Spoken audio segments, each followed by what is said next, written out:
Chapter 845. Seeing such a Dongwang Ling Dugu Xiu couldn't help but stare at her. It was undeniable that Dongwang Ling was very beautiful. As the princess of the eastern capital, she naturally had a noble aura. Compared to Madame Qi, by whom Dugu Xiu doted on, both of them had their own merits. Bai, you can leave first. Dugu Xiu ordered Madame Qi Bai to leave. Seeing Dugu Xiu acting like this, Madame Qi Bai felt somewhat jealous. She fiercely glared at Dongwang Ling This woman, a few days ago, she looked as if she wanted to fight the crown prince to the death. Why is she acting so abnormally tonight? However, since Dugu Xiu had already ordered her to leave, Madame Qi Bai could only close the door and leave. It's already late at night, and the crown prince is very busy every day. Why don't you have some soup? Dongwang Ling personally poured a bowl of soup for Dugu Xiu. Seeing that Dugu Xiu wasn't willing to eat, Dongwang Ling's hands tightened. Dugu Xiu stretched out his arm and hugged Dongwang Ling. Ling face paled as she was pulled by Dugu Xiu to sit on his lap. She forced herself to remain calm, and her eyes were still filled with love. Princess, this isn't how my woman delivers soup. Dugu Xiu smiled and said with an ambiguous tone. Dongwang Ling's smile froze on her face. She forced herself to smile and picked up the bowl, then moved the spoon to Dugu Xiu's mouth. Only then did Dugu Xiu drink a mouthful of soup. Seeing that Dugu Xiu drank the soup, Dongwang Ling let out a breath of relief. After drinking a few mouthfuls of soup, Dugu Xiu's eyes gradually became blurry and his body also became heavy. With a putong sound, he lay down on the ground. Seeing that he had fainted, Dongwang Ling sneered. She pulled out a hairpin from her hair and aimed at Dugu Xiu's main artery on his neck and fiercely pierced it. This hairpin was Dongwang Ling's personal item. It was a purple gold hairpin that her father ordered someone to make for her when she was born. The sharp hairpin could even kill someone with the body of a martial saint. If one's vital part was pierced, it could also be fatal. However, when Dongwang Ling pierced it, the hairpin stopped at Dugu Xiu's throat and didn't move. How is this possible? Could it be that Dugu Xiu? He hesitated. Dongwang Ling, do you think that this crown prince will die in the hands of a woman like you? A cold voice resounded in Dongwang Ling's ears. Dugu Xiu sneered as he spat out a water arrow. The water arrow struck Dongwang Ling's wrist. Ling felt an intense pain as the bones in her hand were shattered. As for the soup that Dongwang Ling fed him earlier, although he seemed to have swallowed it, in actuality, not a single drop of it fell out. All of it was wrapped in his qi and kept in his mouth. Dongwang Ling had underestimated Dugu Xiu. Dugu Xiu was born in later Qing. Although he was the crown prince, his position was not like the other crown princes of other countries, who relied on their mother's favor and seniority to obtain it. Later Qing's intrigue had taught him how to distinguish between different kinds of poisons at a very young age. Although the poison in Dongwang Ling's soup was colorless and tasteless, Dugu Xiu was able to see through it with a single glance. How could someone like Dongwang Ling dance with a wolf? To Dugu Xiu, there were only two kinds of women, those that he wanted and those that he didn't want. Back then, because of Dongwang Ling's status, he was willing to marry her. But now, a woman who had separated with another man, he would not want her. Toward a woman that he didn't want, Dugu Xiu would definitely not be lenient. Men, lock up the princess.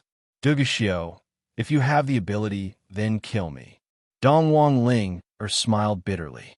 Tonight, when she came to poison Dugu Xiu, she was already prepared to die. Her brother was already living a life worse than death, and her mother was also crying. All of this was because of Dugu Xiu, this demon. Princess, you cannot die. This crown prince still needs to use you as bait. Dugu Xiu laughed wantonly. The person that he wanted would definitely come. When Yun Sheng arrived at the eastern capital, she didn't hide anything and directly went to look for Dugu Xiu. This crown prince also didn't expect that I would see you again in this kind of situation. Dugu Xiu was also a bit surprised. He didn't expect that Yun Sheng would come to look for him alone. Two rays of greedy light could be seen in his eyes. That gaze of his was like a hungry beast that found a fat and juicy sheep. When Yun Sheng saw Ling, who was detained for several days, she resisted the urge to beat Dugu Xiu up. I am here to negotiate. I am here to cancel the engagement and let Gufeng and Ling be together. My engagement with Dongwang Ling has already been announced to the world. If she were to cancel the engagement at this time, where would this crown prince's face be? Dugu Xiu's thin lips slightly pursed. If Dugu Xiu were to cancel the engagement in the eastern capital, later Qin wouldn't allow it, and so would Dugu Xiu. However, Dugu Xiu suddenly changed the topic. This matter isn't completely without any room for negotiation. If you have something to say, just say it. There's no need to beat around the bush. What conditions do you have? Just say it. Yinsheng didn't like Dugu Xiu. From the first time she saw him, Yinsheng hated his attitude of looking down on others and thinking that he was the only one in the world. Do you still remember what this crown prince said to you a few years ago? One day, you will beg this crown prince to marry you. Dugu Xiu suddenly pulled Yunsheng into his embrace. How could Yunsheng possibly allow him to succeed? Like a fish that entered the water, she struck Dugu Xiu's throat with her elbow. Dugu Xiu had tasted Yunsheng's crafty footwork before. Thus, he didn't dare to be careless and was forced to take a step back. The two of them maintained a distance that was neither too close nor too far. Dream on. Yunsheng's small face was covered with frost. She was just like a thorny rose. If anyone were to get close to her, she would sting them until they were covered with cuts and bruises. Yunsheng, don't argue with him. Quickly leave. Dongwang Ling was anxious. You marry, and she lives. What this crown prince wants is a woman that I can bring back to the eastern capital. It doesn't matter if you're Dongwang Ling or not.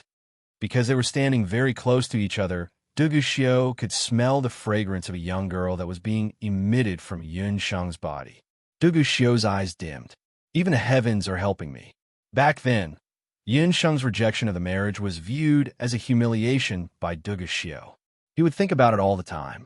In the past few years, he used government affairs, the country's situation, and all kinds of women to try his best to forget about this woman that had humiliated him. She was also the only woman that had rejected him. However, she actually walked right into his trap and appeared in front of him once again. On the other hand, Dugu Xiu suddenly had a bright idea. He thought of a trick to secretly replace her with someone else.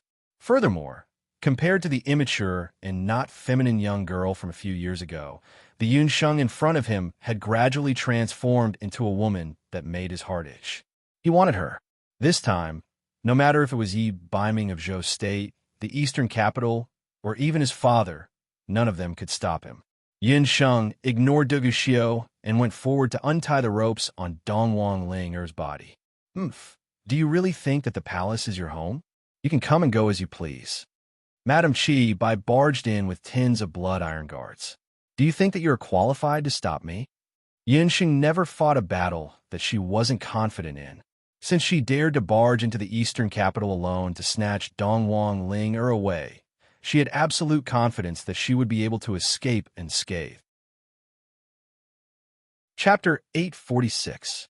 As Yunsheng spoke, she was filled with arrogance. In her black eyes, there was a murderous aura. Dugu Xiu, who do you think you are? You can't afford to have me. As soon as she finished speaking, a strange figure flashed past. Madam Qi Bai exclaimed.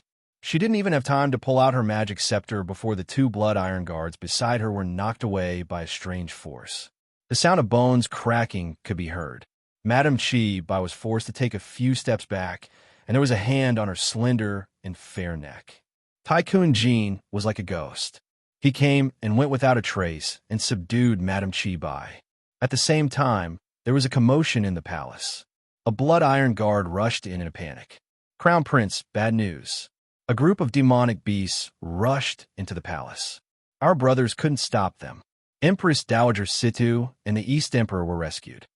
Hearing that, Dugu Xiu raised his eyebrows, and his gaze landed on Yunsheng. In his cold eagle eyes, there was anger and sorrow. Yunsheng's beauty was unparalleled, but it was also this woman who looked like a flower vase. Her methods and style of doing things were not inferior to his in the slightest, as expected of someone from the Marshal St. General's mansion of Zhou State.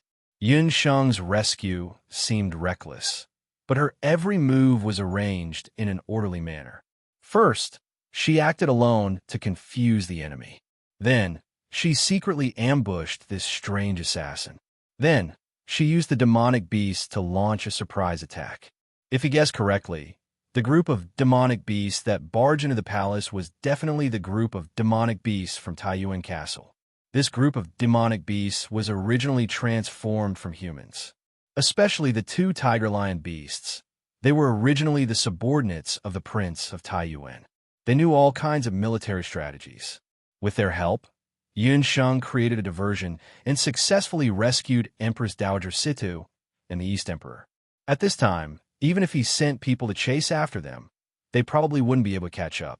With more than 20 purple-gold demonic beasts in the open and Tycoon Jean in the dark, she could save Dong Wangling, and her family, eliminating her worries. Yin Sheng wasn't goofing.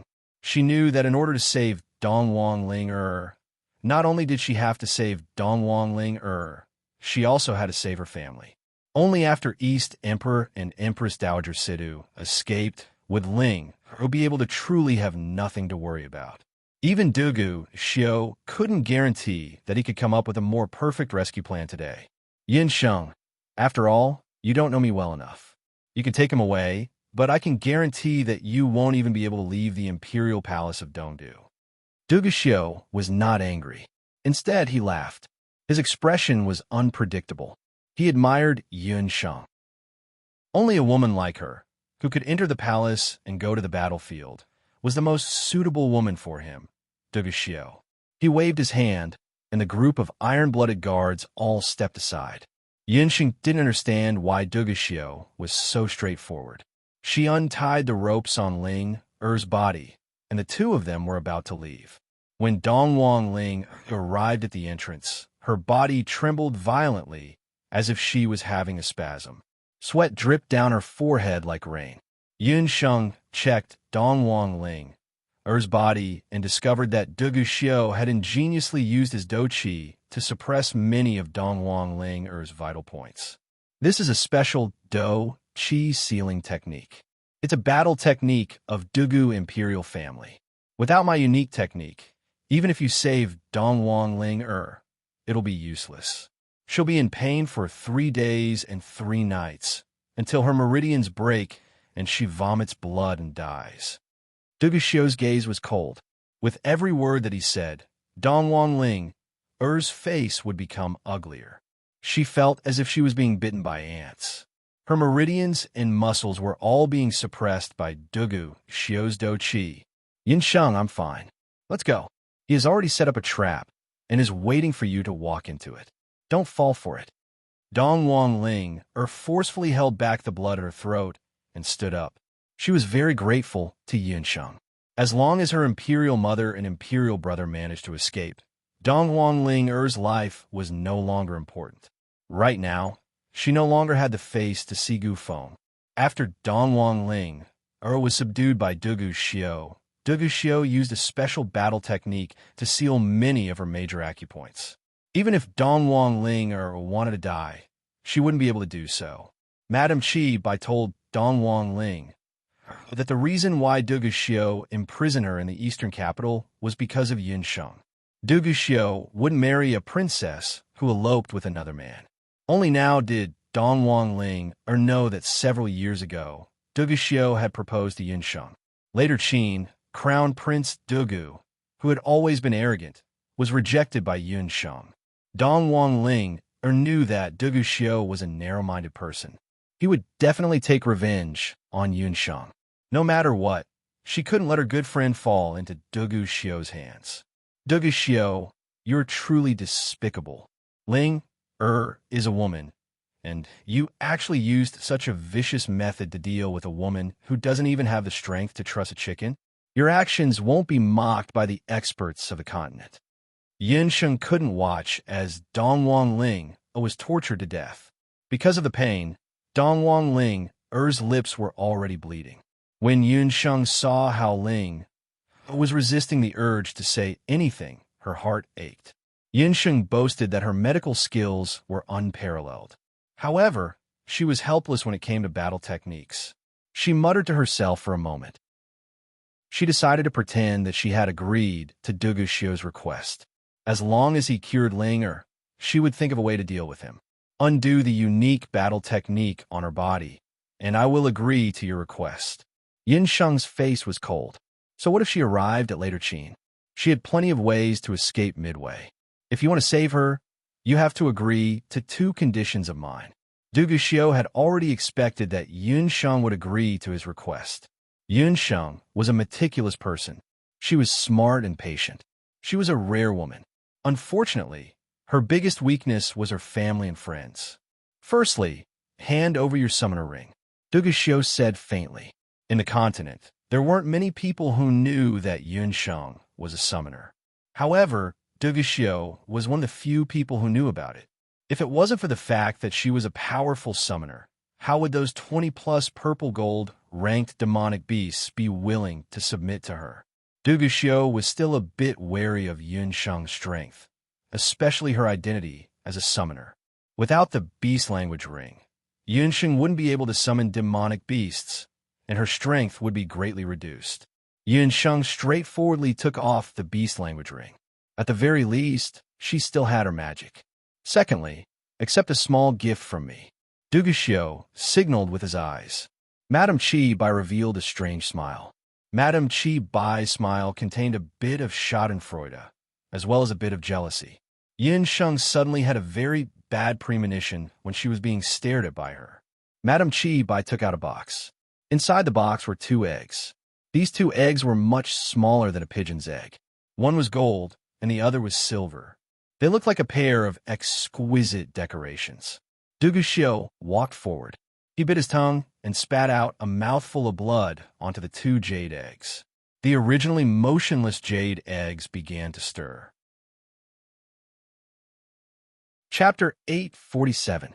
At this moment, the originally exquisite jade egg let out a crisp cracking sound. The eggshell cracked open, and 2 small snakes popped out from it. The 2 small snakes looked even smaller than earthworms. They were translucent and sparkling like jade. Their eyes were blood red. One of them was completely gold in color, while the other was completely silver in color. Not long after they hatched, the first thing they saw was Dugu Xiu. They stuck out their tongues at Dugu Xiu in a friendly manner.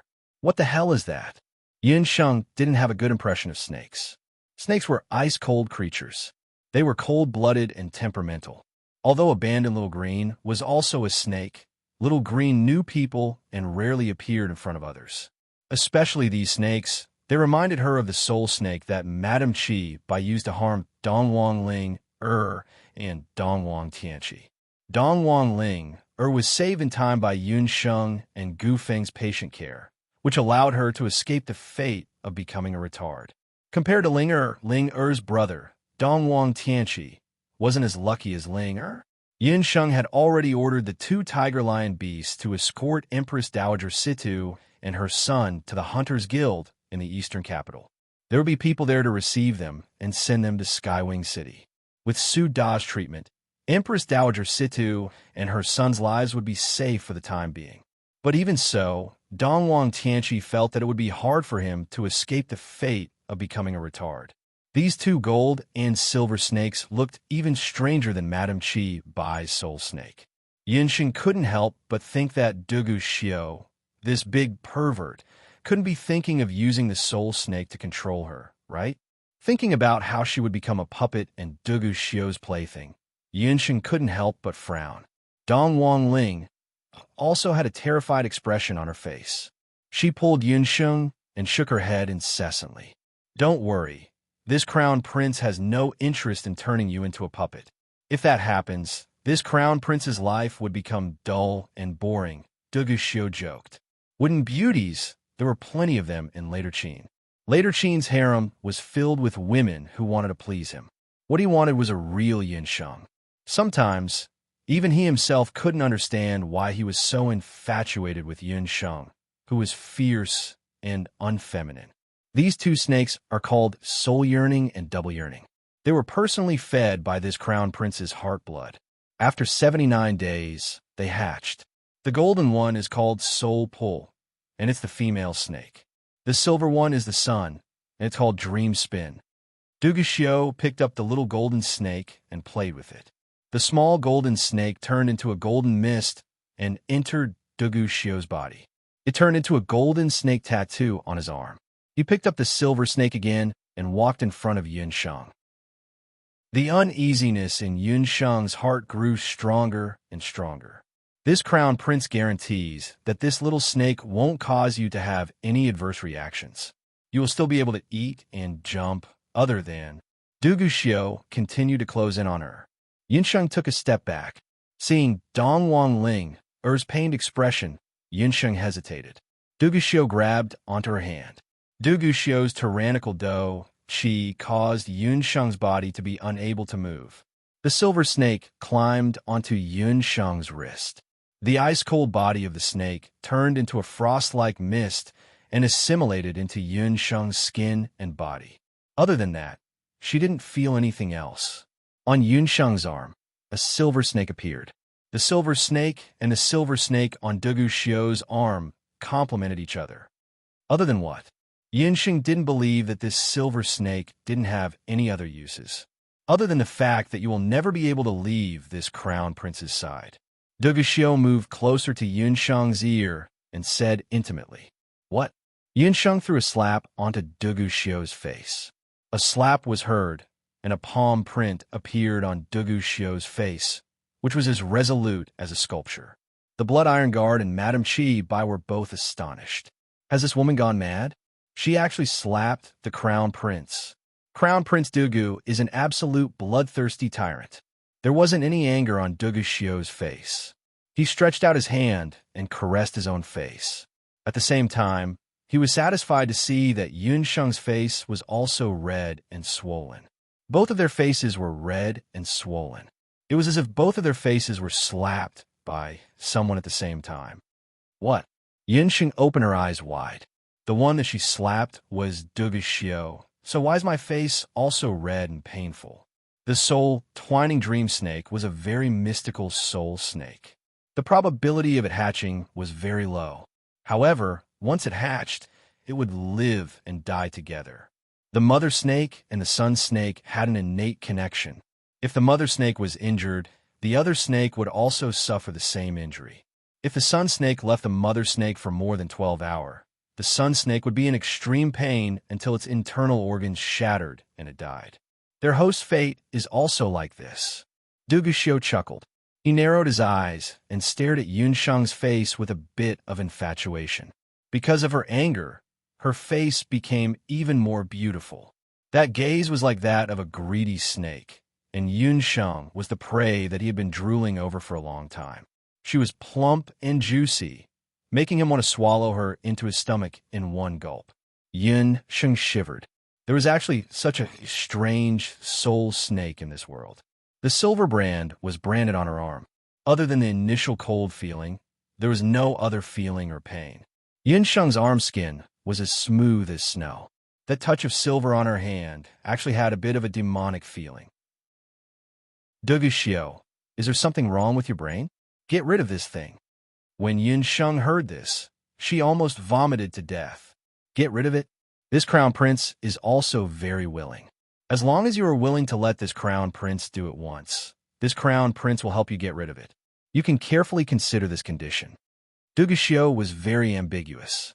Duguxiu said such hooligan words in front of so many people, but his face didn't turn red and his heart didn't skip a beat. His expression didn't change. His eyes were like torches as he stared at Yunsheng with a burning gaze, as if he could see a hole in her face. Yunsheng's strength wasn't bad, but it was impossible for her to kill Duguxiu.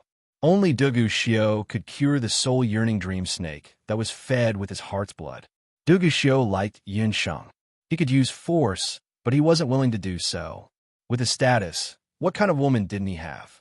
He had yearned for this woman day and night. He had even used his own blood to feed the soul snake and nurtured the unparalleled soul-yearning dream snake. He wanted her to accept him, whether it was her body or her heart. He believed that he wasn't inferior to Yi Baiming. As long as Yun Sheng returned to later Qin with him, he would have a way to make Yun Sheng slowly accept him. He wanted to tie down Yun Sheng like this for the rest of her life, so that she would only have him. Du Guxiu was secretly pleased. Yun Sheng was very angry. Without the summoner's ring, she couldn't teach Du Guxiu a lesson. Wouldn't she become a useless person? Yun Sheng held the magic scepter in her hand until her knuckles turned white. She had an impulse to use Thunder Flash to hack Du Guxiu into pieces. I agree to your conditions. Save Ling Er first.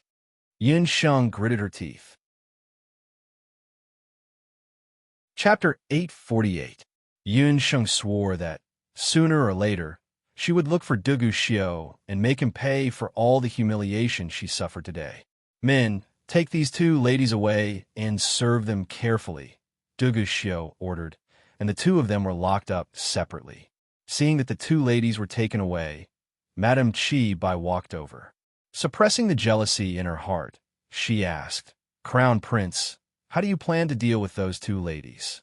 According to a letter from a spy in our country, recently, rumors that are unfavorable to Crown Prince have been spreading in later Qin.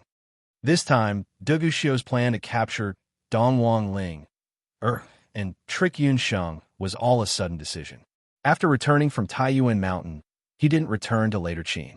Instead, he went straight to Zhou State and captured Dongwang Ling, and Gu Feng. As the crown prince of a country, as long as he didn't ascend to the throne, he would still be affected by the country's public opinion. Every word and action of his would be restricted.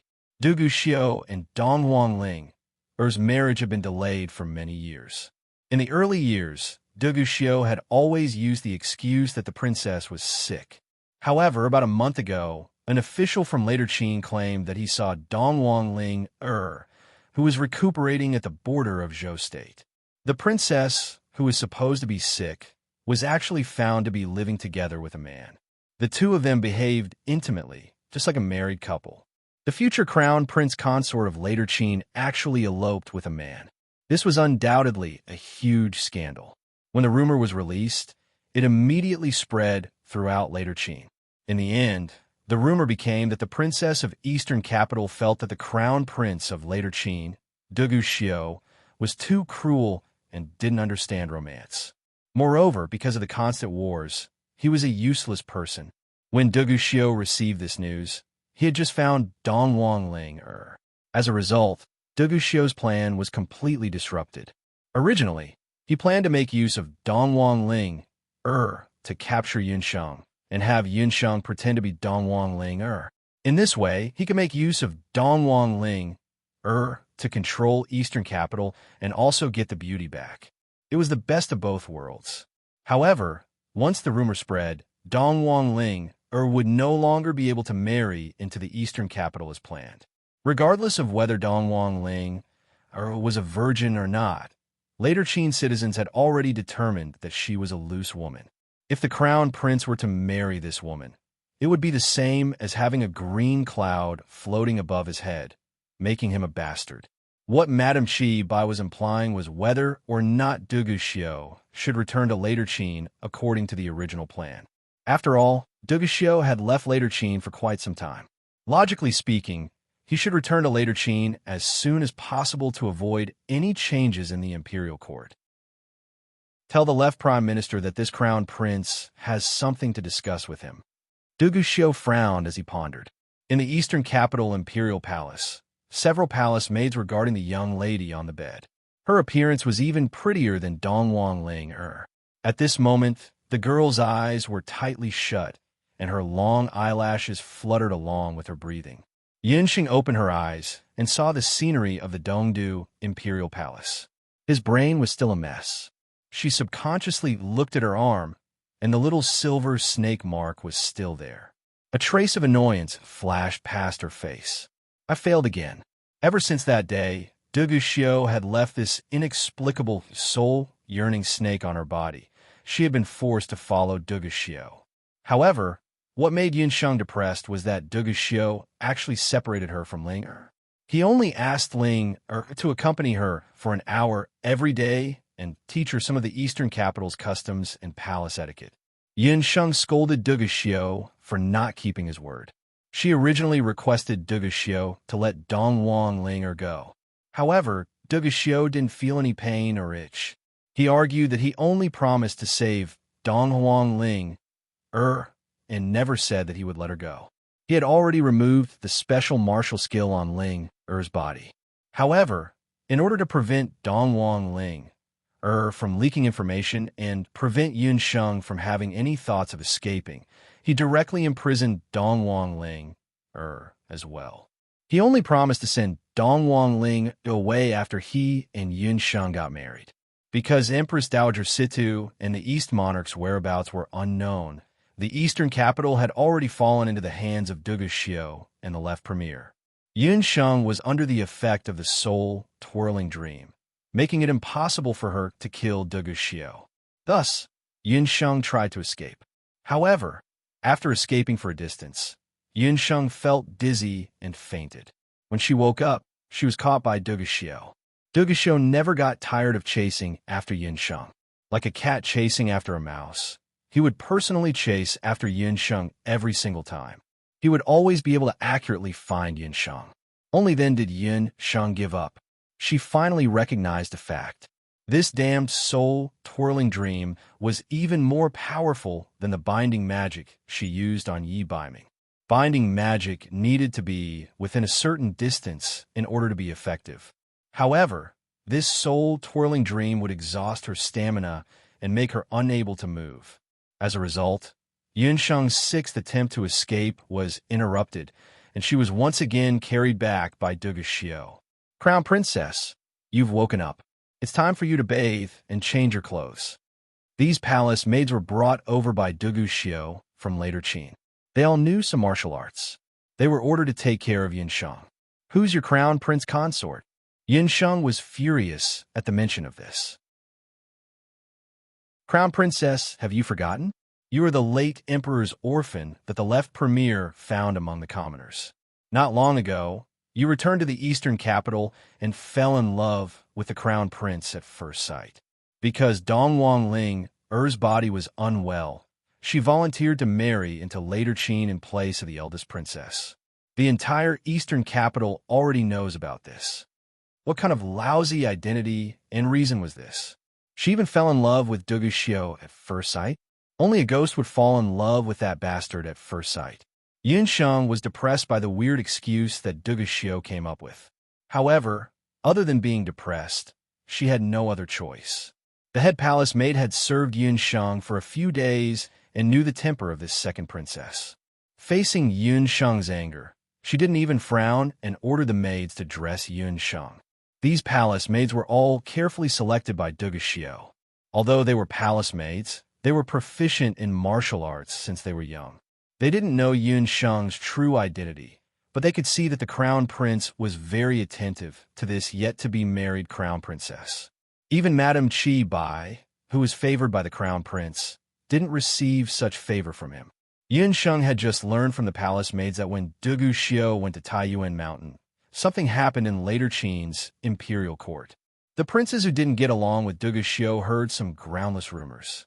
They had already spread rumors in later Qin that the eastern capital's princess, Dong Wang Ling didn't get sick. Instead, she eloped with a wild man.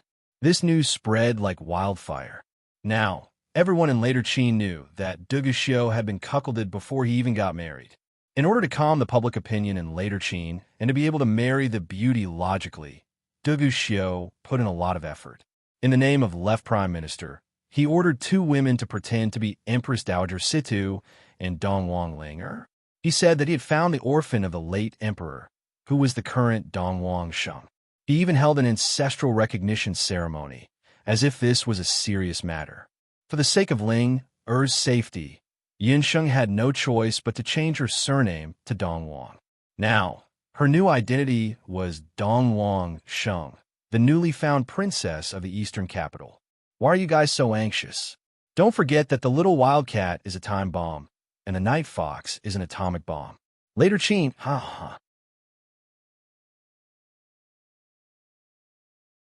Chapter 849, Crown Prince Consort. The Crown Prince will set off for later Qin at noon. Crown Prince Consort, please dress up and don't forget etiquette." After saying that, the palace maids brought in a red palace dress and several boxes of rare treasures. The palace dress was woven with the feathers of a fire luan from the north. It was light and elegant, and the color was like fire. Among the rare treasures, there were all kinds of pearl jewelry, pearl hairpins, and accessories. Each of them was priceless. These were all personally selected by Duguxiu in the past 2 days. As a martial artist, when had he ever done such a thing? What surprised Duguxiu was that Yin Sheng didn't have a good impression of him, but Yin Sheng accepted all the things he gave her. As for the 3 meals, Yin Sheng also ate and drank well. Other than showing a sour face when she saw him, everything else couldn't be more normal. In that situation, she didn't have the slightest awareness of being a hostage. Duguxiu didn't understand Yun Sheng's temper. She would make things difficult for anyone, but she wouldn't make things difficult for money and her own body. These pearls and treasures were all money. She was coerced, so it was only right for her to ask for some money as compensation. She didn't have a summoning ring now, and the magic power in her body was being controlled by the strange yearning in dreams. It was getting weaker and weaker. After a while, she might not even be able to use magic power. In such a state, Yin Sheng could only rely on the trace of internal energy from the Jade Marrow skill in her body. She had to conserve her strength and find the right time to undo the yearning in dreams before escaping. Seeing that Yin Sheng didn't say anything, the palace maids took turns to do it. With exquisite makeup, the young girl's black hair was combed into a high bun. These palace maids were very skillful. When they saw that Yin Sheng's hair was extraordinarily large, they carefully divided her hair into several strands and braided them into small braids. Then, they decorated the small braids with roses made of accumulated gems. Paired with the fire lawn dress, Yin Sheng's lips were blazing red, and she was indescribably beautiful. The Crown Prince Consort is really suited for the Empress. She will definitely like it when she sees you. The palace maids finished dressing Yin Sheng and couldn't help but sigh emotionally. They were all palace maids trained in the later Qin imperial palace. Later Qin emperors all liked to enrich their harem. Later Qin was also a great country. Every year, as many beautiful women entered the palace, there were as many as the clouds in the sky. However, there really wasn't a single one that could compare to this crown prince consort in front of him. Even the palace maids were stunned by Yun Sheng's beauty. They sighed with emotion that it was no wonder the crown prince liked this future crown princess so much. Yun Sheng shook her head impatiently. She had been born in the countryside since she was a child. When she grew up, she often appeared as a hunter. She had never dressed up so grandly like today. When Duguxiu entered, he just happened to see this scene. He couldn't help but hold his breath. Most of the Yun Sheng that Duguxiu had seen wore a magician's robe, which made her look natural. However, today's Yun Sheng revealed a different kind of charm. Following Yun Sheng's movements, the red dress on her body rippled with ripples. Her narrow waist was so small that it could be held with one hand, and her figure was graceful and graceful. Her already extremely beautiful face was picturesque, and her pair of black eyes were as resplendent as the stars. Madame Qi Bai, who was following behind Duguxiu, felt even more jealous when she saw this. She sneaked a peek at Duguxiu and saw that his gaze was slightly sluggish. His eyes stopped on Yun Sheng's body, unable to move away for a long time. This was crazy. The crown prince had really fallen in love with this woman. Perhaps Duguxiu himself hadn't realized it, but Madame Qi Bai had already understood when he suggested using heart blood to nurture the soul yearning and dreaming snail with the sole purpose of restraining Yin Sheng. The soul yearning and dreaming snail was an extremely special soul snake. For many years, no one in the Boss Serpent clan had been able to successfully nurture it. After all, the soul yearning and dreaming snail needed the heart blood of the person who nurtured it to grow. The heart blood was the blood from the most dangerous part of the human body. The slightest bit of carelessness could cause the heart to explode and die. However, Duguxiu relied on his tyrannical constitution and inhuman willpower to persist in taking blood once a day. After a total of 49 days, he finally succeeded in hatching the soul-yearning and dreaming snail. The moment he gave the snake away, it was equivalent to giving away his own heart. Madame Chi Bai's heart was bleeding.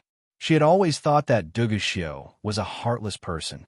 However, she didn't know that he wasn't heartless. It was just that he had never found someone to entrust his heart to. The funny thing was that Yunsheng didn't care about Duguxiu's special favor at all. However, Yunsheng, don't think that you can be unbridled and fearless just because Duguxiu dotes on you. When we reach the later Qin dynasty, this madam will naturally let you see that the imperial harem of the later Qin dynasty isn't a place where just anyone can stay. Upon seeing Duguxiu, Yunsheng's expression became gloomy. You don't have to glare at me like that. You want to look for Dong Wangling, right? I've already brought her to you.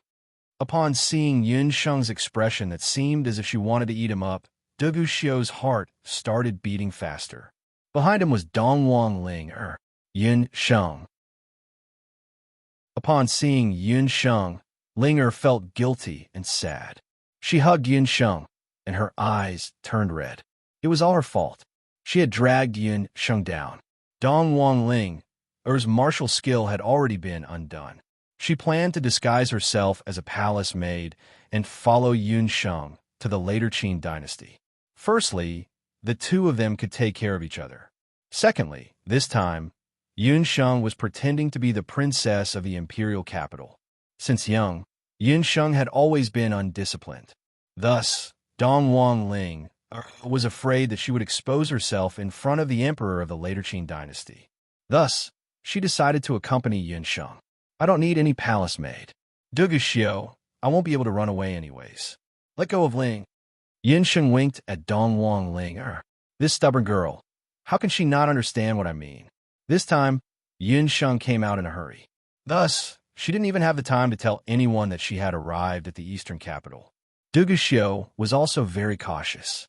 Not only did he leave the soul binding technique on Yunsheng's body, he even used his qi to temporarily seal Yunsheng's magic. The current Yunsheng, firstly, didn't know magic. Secondly, she didn't have a summoning ring. If she wanted to escape from the heavily guarded army of the later Qin dynasty, it would be as difficult as ascending to the heavens. If Dong Wangling was able to escape and find Gu Feng, she would be able to spread the news that she was being controlled by Duguxiu. However, no matter what, Dong Wangling wasn't willing to leave Yunsheng alone. Sheng, I advise you to stop scheming. This crown prince won't let her go. Before you and I get married, she will follow you to the later Qin dynasty. Duguxiu destroyed Yunsheng's last hope. Don't call me Sheng. Seeing that Duguxiu was pretending to be intimate with her, Yunsheng had goosebumps all over her body. She wanted to give Duguxiu a slap. However, when she thought of the effect of the soul binding technique, Yunsheng could only endure it. Don't count on Yi Baiming. This crown prince heard that his current situation isn't much better than yours. Duguxiu laughed heartily. Hearing that, Yunsheng's heart thumped. Duguxiu said that Yi Baiming's current situation isn't good. Didn't he go to attend Senior Marshal Brother Cheng's wedding? How could he, or could it be that Yi Baiming encountered something in Zhou State? Remember, from today onwards, you are this crown prince's fiancé. In your heart, you can only think of this crown prince. Duguxiu was extremely domineering. He grabbed Yunsheng, who was already dressed up, by the waist, and carried her. Then, he strode towards the carriage of the later Qin dynasty. The carriage rumbled. After several months, the wedding procession of the later Qin dynasty was once again heading toward the later Qin dynasty. Chapter 850. After several twists and turns, the marriage between later Qin and the eastern capital was finally settled. The happiest people were the people of the eastern capital and the minister of the left. From this marriage, the people of the eastern capital saw the hope of the eastern capital rising again. As for the minister of the left, it was because he had climbed up the big tree of later Qin. The bridal welcoming ceremony was very lively. The Iron Blood Crown Prince obviously doted on his future crown princess. When he came out of the palace, he strode over with the crown princess in his arms. The people of the eastern capital cheered thunderously. But they didn't know that when Dugu Xiu got on the carriage, his body couldn't help but tremble. Just now, Yunsheng fiercely bit him, but he didn't feel any pain. Dugu Xiu lowered his voice, using a voice that only Yunsheng and himself could hear. Bite gently. If it hurts, this crown prince will feel distressed. Yunsheng was so depressed that she almost vomited blood. This damn dream. She must find a way to undo it. After Dugu Xiu carried Yunsheng onto the carriage, he was kicked down by Yunsheng just as he was about to get on the carriage. Dugu Xiu laughed heartily as he stepped onto his chariot. Behind the carriage, Madame Qi Bai's eyes were full of jealousy and hatred. Make way, make way. Later Qin's wedding procession galloped past. A person pushed the onlookers and squeezed forward. Boy, are you blind? You stepped on this, uncle. The passerby was about to get angry, but when he saw the magician's robe, he immediately calmed down. Gufeng exuded a light barrier around his body. Those who were originally blocking in front of him were bounced back as soon as they touched the barrier. Linger, I was wrong. I shouldn't have mistakenly thought that you were a greedy woman. Gufeng chased after the procession while circulating the light sphere. After leaving the eastern capital's imperial palace that day, Gufeng was completely disheartened. He gave up on himself and didn't even treat his wounds. He fainted on the streets of the eastern capital. On the unfamiliar street, Gufeng was muddle-headed and almost froze to death. Just when he was on the verge of death, he suddenly recalled the words that Dongwang Linger said in the prison. Gufeng, you must become a great light magician.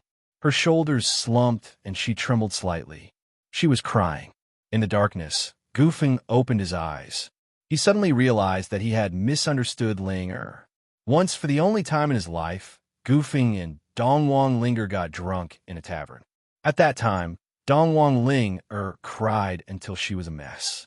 She kept repeating the same sentence. Gufeng, if possible, I really don't want to be in the imperial clan. How could the Dongwang Linger that he knew be someone who despised the poor and loved the rich? After understanding everything, Gufeng miraculously pulled through. However, at that time, he received news that Dugu Xiu was going to pick up the princess and head to Later Qin to complete the marriage. Gufeng desperately chased after Dongwang Linger. The wedding procession in Later Qin was very long. There were tens of carriages in total. Other than the first carriage that the crown prince was in, the second carriage was the crown princess's carriage. The carriages were covered with curtains, and the people inside could be seen clearly. Gufeng rushed forward with all his might, trying to attract the attention of the people inside the carriages. At this time, he noticed that there was a familiar figure in the procession. In order to accompany Yunsheng, Dongwang Ling didn't hesitate to lower herself. She dressed up as Yunsheng's personal palace maid and mixed in with the wedding procession. Both sides of the street were bustling with activity. Dongwang Ling faintly heard a voice. She turned her head and glanced over, only to see Gufeng. Gufeng also saw Dongwang Ling. However, her dressing made Gufeng very confused. Isn't Ling going to marry Dugu Xiu? Why is she dressing up like this? Dongwang Ling, who was in the procession, quickly mouthed the words and deliberately slowed down her footsteps. After living together with Dongwang Ling, for several months, Gufeng's tacit understanding with her had improved by quite a bit. Dongwang Ling winked at Dongwang Ling, then waved her hand at the phoenix carriage and mouthed the words Yun Shang, Yujing, and Biming Lord. Gufeng was even more confused. What's going on? Why did Ling, and Yun Shang exchange identities? No, Dugu Xiu is going to marry Yun Shang. Gufeng immediately remembered. Several years ago, Dugu Xiu had proposed to Yun Shang. At that time, it was Biming Lord who snatched the initiative and became Yun Shang's fiancée. Yun Shang doesn't like Dugu Xiu. She must have been forced to marry Dugu Xiu. I must tell Biming Lord about this. Gufeng shivered. Seeing that Gufeng understood, Dongwang Ling had no choice but to catch up with the procession after being urged by the female official beside her. Gufeng thought for a bit. With his lousy magic, it was useless for him to catch up with the procession. Right now, The most important thing was to contact Baiming Lord as soon as possible. He was Yun Sheng's fiancé. Yi Baiming definitely didn't know that Yun Sheng was being forced to marry Yun Sheng. Gufeng looked at the procession that was leaving and gritted his teeth. Then, he rushed towards the direction of Zhou State's Yujing City.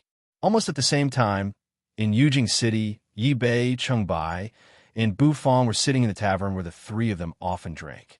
Bai, you really don't look like someone who's going to be a groom with that frown on your face, Yi Baiming teased.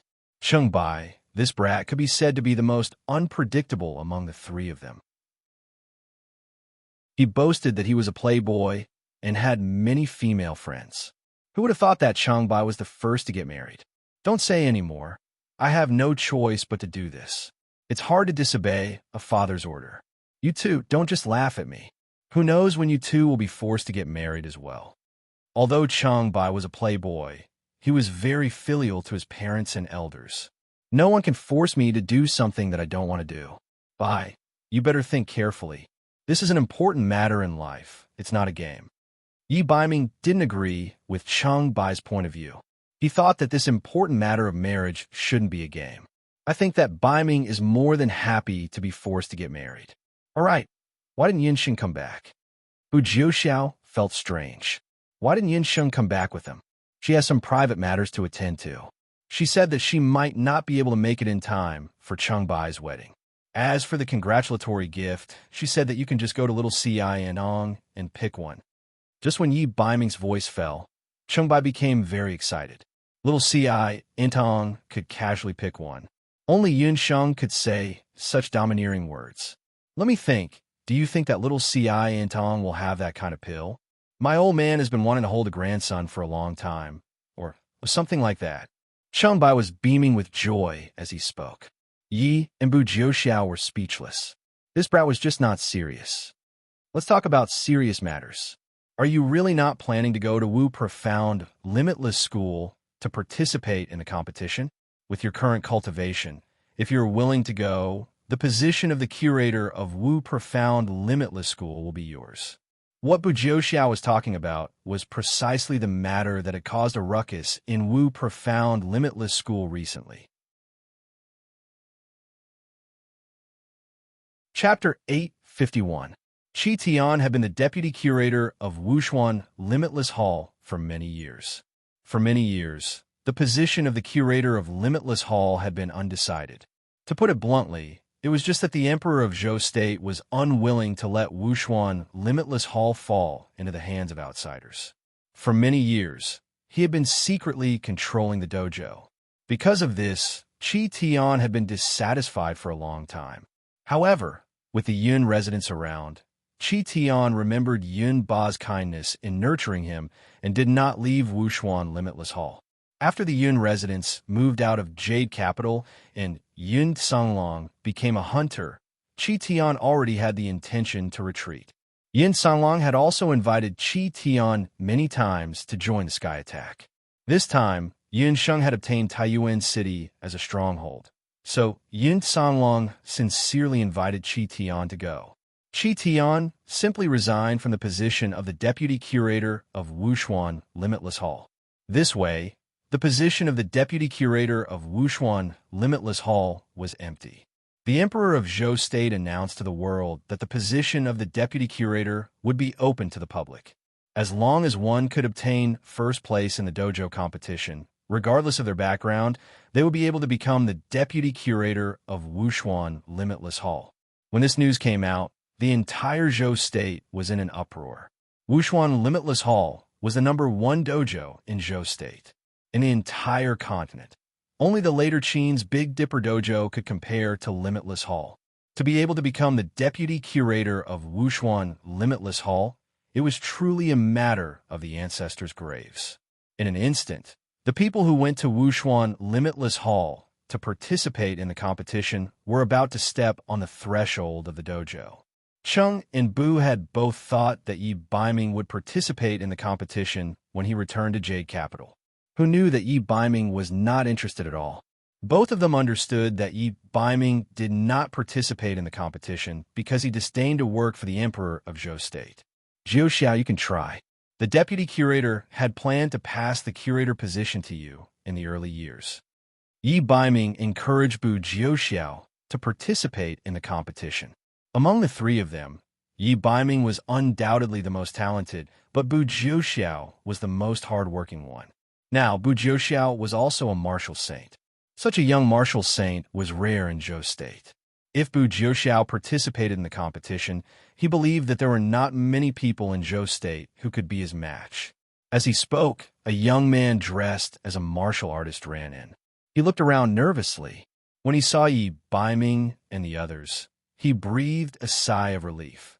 Lei Huyu, how did you become like this? Speaking of which, the warrior who came was an acquaintance of Yi Baiming.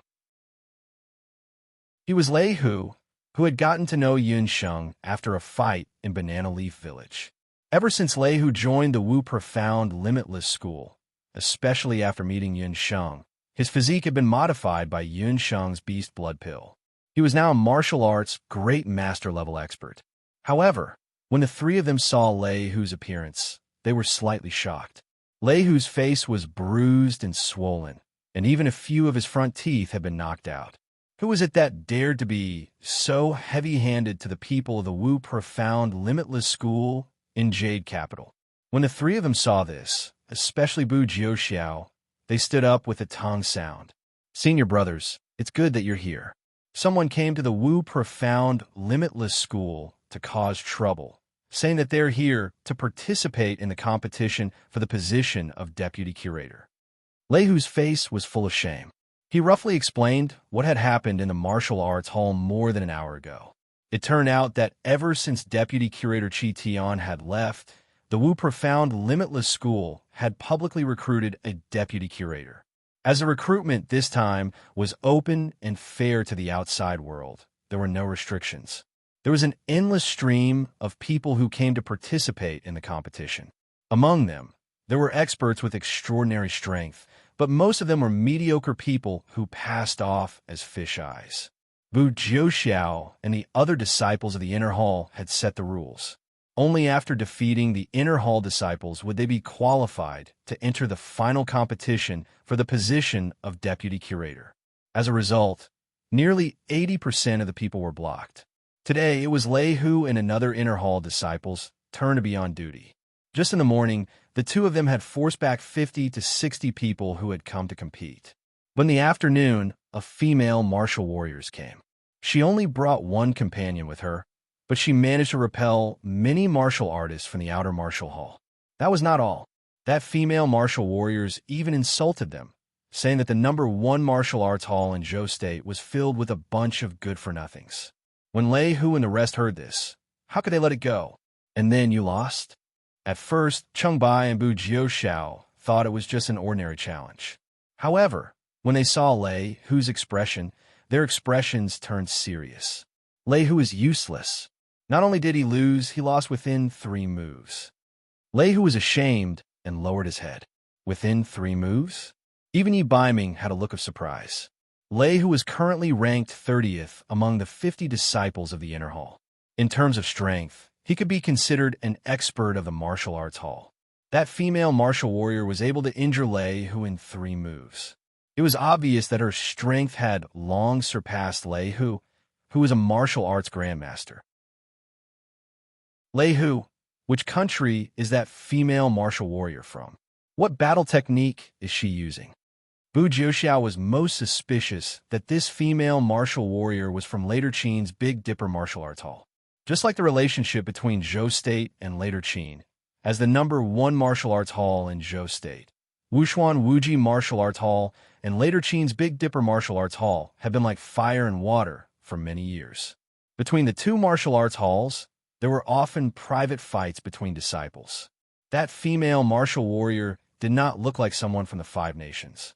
Her battle technique was also very powerful. I remember that her battle chi was also unique. It was black like flames, but I could not tell what battle technique it was. Lei Hu only knew that much. Although the other party had said that she would defeat him within 3 moves, she had actually only used 2. Battle chi that was like black flames? On the mainland, there were many types of battle chi. The darker the color of the battle chi, the stronger the opponent's strength. Even Chi Tian, Yin Ba He, and the others could only have golden battle chi. However, the female martial warrior that Lei Hu spoke of was able to use black battle chi. That proved that her strength was not to be underestimated. Lei Hu, is that female warrior a short-haired girl with a tall figure, pretty face, and likes to wear black clothes? Yi Biming, who had been listening quietly from the side without saying anything, suddenly opened his mouth. Yes, it's short hair. She's wearing a martial warrior's uniform made of beast skin. She looks very beautiful. Lei Hu scratched his head in embarrassment.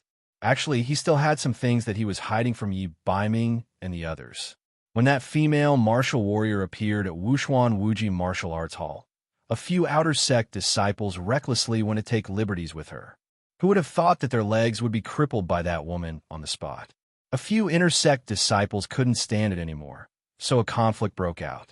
In the end, it turned into the female martial warrior mocking Wushuan Wuji Martial Arts Hall for having no one. It seems that I already know her identity. Let's go take a look at Wushuan Wuji Martial Arts Hall. Yi Biming's face was covered with a layer of shadow. Hey Linlin, the young matriarch of the Bakura Orcs Black Qilin King clan. Why would she suddenly appear in Jade Capital? Those who came did not come with good intentions. He still wanted to meet that woman.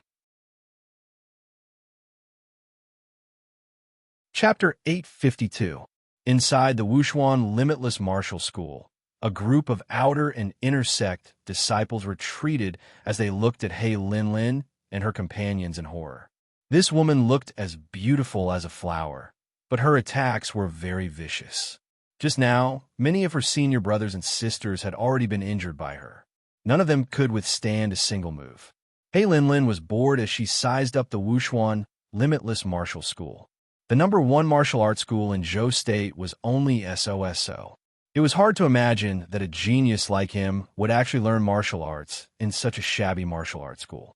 After parting ways with Yi Biming in the Duqian Blood Beast world, He Linlin returned to the Bakura Orcs. However, she could not forget Yi Biming. Coincidentally, the patriarch of the Black Qilin clan, who was also He Linlin's father, had come to the Boundless Land for an important matter. He Linlin specially asked her father to let her come to the Boundless Land on his behalf. However, she did not expect that the matter her father wanted her to do. Thinking of this, the corners of He Linlin's mouth curled into a charming smile. Yi Biming, the two of us are indeed destined to be together. This time, don't even think about escaping from my grasp. Are you the one who injured the people from the martial arts school? Just as He Linlin was thinking, Bu Jiuxiao led Lei Hu and the others over aggressively. He Linlin glanced at Bu Jiuxiao and realized that his battle energy was indeed much stronger than the others. However, He Linlin's heroic and somewhat beautiful eyes could not help but light up. She saw Yi Biming behind Bu Jiuxiao. After not seeing him for a few months, he seemed to have lost weight. However, he had also become stronger. He Linlin's gaze shifted to Yi Biming, and she could not help but be stunned. That was the Divine Battle Halberd. She did not expect Yi Biming to have successfully merged with the Divine Battle Halberd. It seemed that what her father said was true. Yi Biming was indeed from the Qilin clan. He Linlin's unscrupulous gaze made Yi Biming a little unhappy. This woman was a little too bold. At the same time, He Linlin also noticed that the disciple she had injured earlier had brought a few people back. May I ask, miss, why have you come to Wu Profound Limitless School today? After Bu Jiuxiao saw He Linlin's appearance, he only felt that this woman was weak and slender. Apart from her sharp eyes, she looked even weaker than the female warriors of the dojo. Wushuan Limitless Hall is recruiting deputy curators. I'm naturally here for the position of deputy curator. He Linlin brushed her hair, and her beautiful eyes seemed to fall on Yi Biming's body. The latter was completely indifferent to her goodwill, which made the proud and arrogant He Linlin very dissatisfied. Miss, those who participate in the competition must have official proof of identity. If you want to participate, you must follow the procedures of the dojo. Bu Jiuxiao was still considered polite. What procedures? It's just a tattered dojo. I'm willing to be the deputy curator.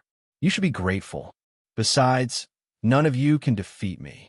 He Linlin was extremely arrogant. Seeing that Yi Baiming was ignoring her, she vented her anger on the dojo. He Linlin's words made the disciples of Wushuan Limitless School extremely angry. They all surrounded him. All of you, step down. Let me spar with this lady. How could Bu Jiuxiao not be angry? It was just that as the eldest senior brother of the inner sect, he needed to shoulder the responsibility of guarding the dojo. Miss, if you want to be the deputy curator, you still need to pass through me. Bu Jiuxiao took a step forward.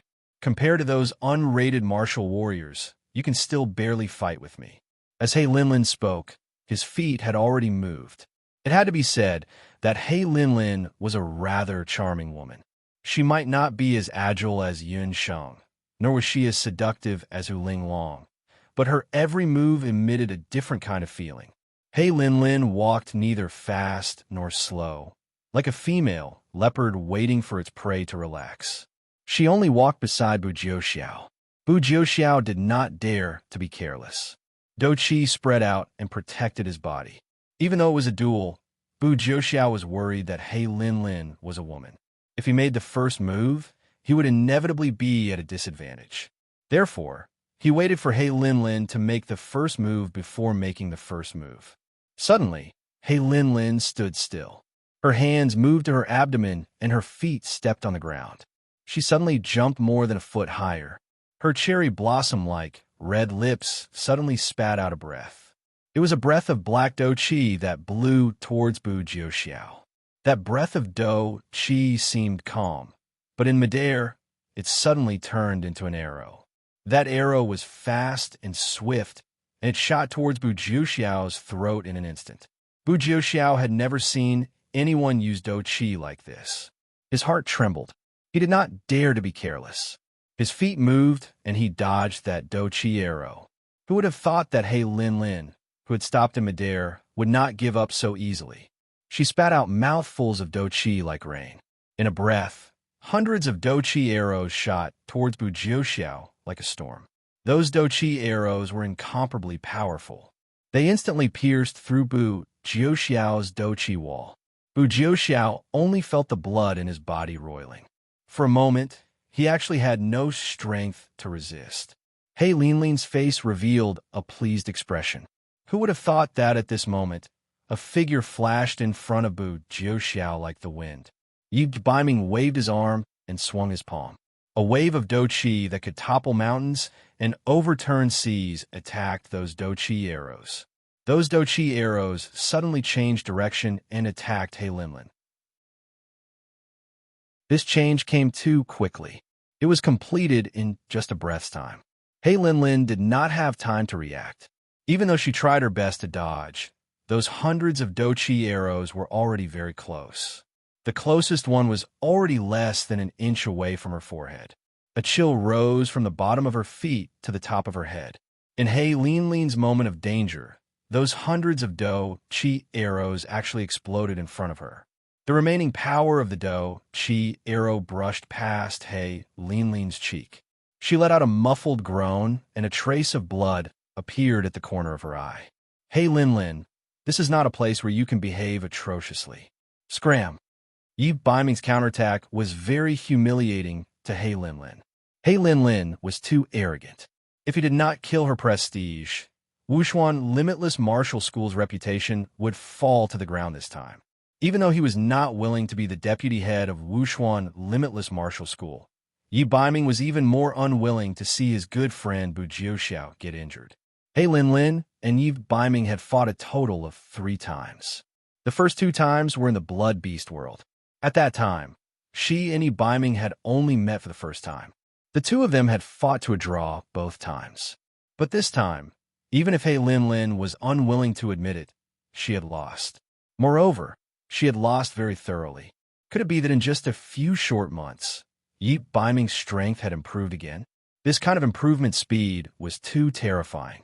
He Linlin could not help but be shocked. Chapter 853. Before coming to the Boundless Land, He Linlin had always been the most outstanding young genius among the Bakra orcs. Last time, she fought Yi Baiming to a draw. This was also the reason why He Linlin looked at Yi Baiming in a different light. He Linlin originally thought that when she met Yi Baiming again, she would beat him. Who would have thought that she would lose to him instead? He Linlin couldn't help but feel fearful at such an astonishing speed of improvement. But what made He Linlin most angry was that Yi Baiming didn't take her seriously. Last time, all his attention was attracted by that woman called Yun Sheng. And this time, he only cared about his friend. Yi Baiming, you actually dared to hurt me. Last time, you humiliated me. This time, you hurt me even more. Just wait and see. You will regret it. Even though it was just a false alarm, He Linlin had never lost in front of anyone since she was young. She left with her companions hatefully. Yi Baiming and Cheng Bai sent Bu Jiuxiao to the little CI Antong. After a check, Dr. Fan discovered that Bu Jiuxiao's internal organs had been injured. What a tyrannical battle, Qi. Jiuxiao, who did you fight with? Dr. Fan had never seen Bu Jiuxiao suffer such a big loss. I'm not sure either. That woman's battle Qi is very powerful. If Baiming wasn't here today, I'm afraid it wouldn't be as simple as an injury. After today's battle, Bu Jiuxiao realized that there was always someone better than him. He Linlin's battle Qi was very special. Not only could she freely control her battle Qi, but she could also turn it into any kind of offensive weapon. This was completely different from the martial arts training that Bu Jiuxiao had received in the past. It was because of this that he lost the battle with He Linlin as soon as he entered the arena. Bu Jiuxiao's dejection fell into Yi Baiming's eyes. Jiuxiao, don't take it to heart. That woman is not someone you can deal with right now. She is a descendant of the Bakro orcs. Her Do-Chi cultivation method is different from ours. Yi Baiming had fought with the Bakro orcs before, so he had some understanding of their magic and battle techniques. Baiming, you said that she's from the Bakro orcs? She dared to barge into the Jade capital? Aren't you afraid of being hunted down by other forces? The deterrence of the Bakro orcs was really not small. Bu Jiuxiao and the rest also did not expect that He Linlin was actually a descendant of the beasts. It was just that just by looking at it from the outside, one really couldn't tell why. After the previous divine artifact search mission, the strength of the few major factions was more or less affected. In the short term, no one has the energy to ask about one or two descendants of the Bakro orcs. What Yi Baiming said was the predicament that the few major factions of the continent were facing. For the few major factions, they did not find the divine artifact during the trip to Taiyuan Mountain, but many of their elites had died. The Zhao state had lost its main representative, and the other major factions had also suffered considerable losses. Even Xiao Wenshu of the Dharma Temple was inexplicably injured. He Linlin probably knew about it, so she took advantage of this juncture to sneak into the Boundless Land. However, what Yi Baiming was truly worried about was not what He Linlin wanted to do to the Wushuan Limitless Hall. What he was worried about was why He Linlin had come to the Jade Capital. A person like He Linlin obviously would not be interested in the dojo. She was only here to cause trouble. However, the Bakra clan had brazenly come to the capital of Zhou State. Things were probably not that simple. In the palace of Zhou State, the Emperor of Zhou State had just finished his morning court session. The imperial study was resplendent. This was also the favorite place of the Emperor of Zhou State. The imperial study had also witnessed his painstaking efforts over the years. From an unsuccessful crown prince, he had become an emperor above everyone. However, today, there was a person sitting on the dragon throne in the imperial study. How dare you? Who dares to barge into the imperial study? Sitting on the dragon throne was a beautiful woman. She had short hair and a pair of eyes that glowed with a divine radiance. When she saw the ED of Zhou State, she did not panic. She only curled her lips, and her eyebrows were filled with disdain. Yi Qingtian, how dare you speak to this saintess in such a tone? As the young girl spoke, a token appeared in her hand. That token was made of black gold, and there was a lifelike qilin on it. Although the qilin was carved, it seemed to have a mysterious power that made one's knees go soft. When the Yi Qingtian of Zhou State saw the token, his anger was replaced by fear. He immediately closed the door and knelt down respectfully. I didn't know that the saintess had arrived. Please forgive me for not going out to meet you. Who would have thought that the Emperor of Zhou State had already colluded with the Bakr clan's Black Qilin tribe? Humph, you ought to know why I've come here today, right? Hey Lin Lin snorted coldly at the sight of the human emperor bowing to her. The saintess suddenly came. Could it be because Yi Qingtian probed? It's time to return what you took from the Black Qilin tribe. Let me ask you, is Yi biming the baby from back then? Hey Lin Lin suddenly changed the topic. When Yi Qingtian heard this, hatred flashed across his eyes.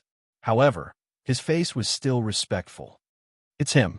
It's really him. Hey Lin Lin smiled when she heard this. Then, he's my half-brother. No wonder he's so strong. I was wondering how the human race could have such a brave warrior. When he heard the words half-brother, Yi Qingtian's heart churned with hatred. It's been hard on you. In order to protect the throne of Zhou State, you're even willing to give up your own woman. Hey Lin Lin looked at the Yi Emperor of Zhou State with contempt. Hey Lin Lin only recently found out that she actually had an elder brother on the Boundless Continent. When she met Yi Biming in the Duqian Blood Beast world, especially when Yi Biming was able to enter the Qilin tomb, she already had doubts in her heart. When she returned to the Black Qilin tribe to ask around, she indeed found out a huge secret from her father. This secret was related to a scandal between the royal family of Zhou State and the Bakr clan. Back then, the Emperor of Zhou State, Yi Qingtian, was only a prince. He schemed to marry the daughter of the richest merchant in Zhou State, Empress Li. However, due to his limited talent, it was still difficult for him to gain the trust of the previous Emperor of Zhou State. One day, Yi Qingtian went out to hunt, but was unexpectedly attacked. When he was on the verge of death, he was saved by a mysterious man. That man was tall and burly. When he killed his enemies, he was like the wind and lightning. He was like the king of eagles in the dark night. His aura was overbearing, and he emitted an unparalleled strength. Even Yi Qingtian, who was also a man, couldn't help but submit to him.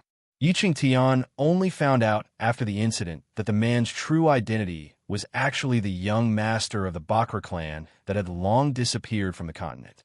He was also He Lin Lin's father, the young master of the Black Qilin royal family, He Yao. On Saturday, Dan Xiufu looked at the girls with tears in her eyes. Girls, old and new, remember to scatter your monthly votes and rush to the top of the rankings.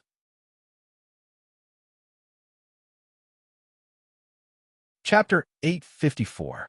He Lin Lin's appearance caused Yi Qingtian to be immersed in memories from more than a decade ago. Yi Qingtian and He Yao were originally completely unrelated.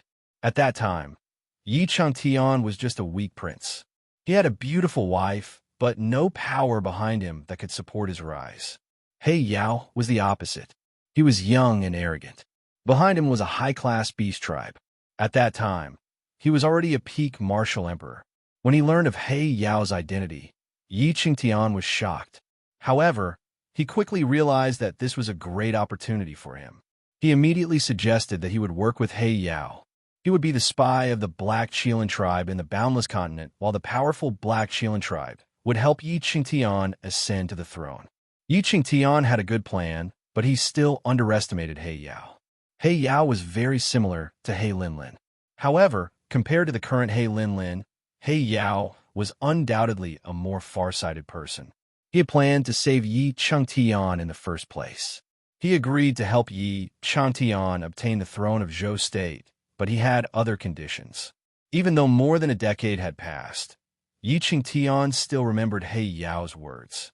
I can help you make your dream come true, but I have a condition. I want your woman to accompany me for 3 days and 3 nights. When Yi Qingtian heard this, he felt as if he had been struck by lightning. He didn't expect He Yao to covet his woman. At that time, Yi Qingtian had just married Madame Li. Madame Li's beauty was famous in Zhou State.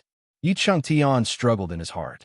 He weighed the pros and cons, and finally convinced himself that women were like clothes. Madame Li was a person who understood the big picture. She would definitely understand his difficulties. He agreed to He Yao's condition.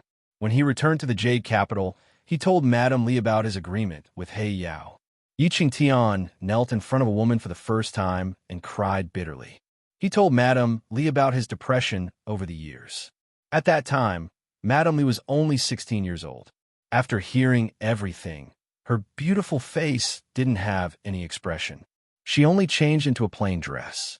Facing the cold wind, she boarded He Yao's carriage and left for 3 days and 3 nights. To Yi Qingtian, those 3 days and 3 nights were the most humiliating 3 days and 3 nights. However, at the same time, his heart was filled with anticipation because he knew that he was one step closer to the throne that he longed for. However, what Yi Qingtian didn't expect was that after Madame Li returned, she became pregnant. Needless to say, Yi Qingtian knew that it was He Yao's flesh and blood. Yi Qingtian hated this to the bone. He wanted to kill Madame Li and the bastard in her womb with his own hands. However, Yi Qingtian didn't dare to do so because he knew that the bastard was left behind by He Yao. It would be the most advantageous chess piece for the Black Qilin race to attack the boundless world. Madame Li's belly grew bigger day by day. With the help of the Black Qilin clan, Yi Qingtian reached the peak of power day by day. 9 months later, he was crowned as the crown prince and eventually inherited the throne. At that time, He Yao had no choice but to leave the boundless continent and return to the 8 desolate continent because he wanted to inherit the position of patriarch of the Black Qilin clan. When He Yao left, he did not leave behind a single word. Madame Li also became Empress Li, but the child in her womb became blind the moment he was born. Finally, Empress Li was banished to the Cold Palace and died in the Cold Palace. However, Yi Baiming survived like wild grass, and even his eyes regained their sight. Yi Baiming's existence was a humiliation to Yi Qingtian. More than 10 years ago, the matter of him swapping his wife for glory was a constant reminder to him. However, Yi Qingtian didn't dare to kill Yi Baiming because he knew that one day, He Yao would return to find his flesh and blood. Yi Qingtian sank into his memories and couldn't pull himself out. At the side, He Linlin was sizing up the human emperor. It was undeniable that Yi Qingtian had a good appearance. Although he was middle-aged, one could still see his youthful appearance. His eyebrows were long like willows, and his figure was like a jade tree. It was no wonder that Empress Li of Zhou State was infatuated with him for decades. However, if this man could even betray his wife, could he still be considered a man? He didn't have the right to be compared to her father. When He Linlin was young, she had seen her father, He Yao, looking into the distance with a gentle gaze. Her father didn't love her mother. It was said that when he traveled to the human world, he fell in love with a married woman. That woman was Madame Li. Until this time, when she returned to the 8 desolate tribe and told her father about Yi Baiming, her father told her that Yi Baiming might be her elder brother.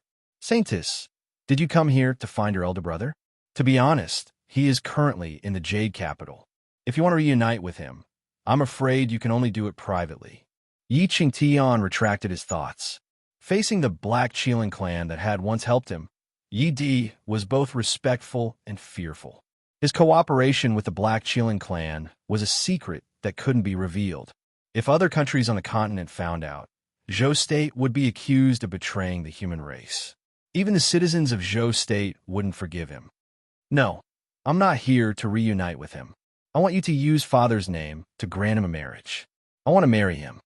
He Linlin spoke her thoughts without hesitation. What? How can that be? Saintess, you and Baiming are siblings. Yi Di of Zhou State couldn't help but be shocked by He Linlin's boldness. It was said that the women of the beast race were bold and open-minded.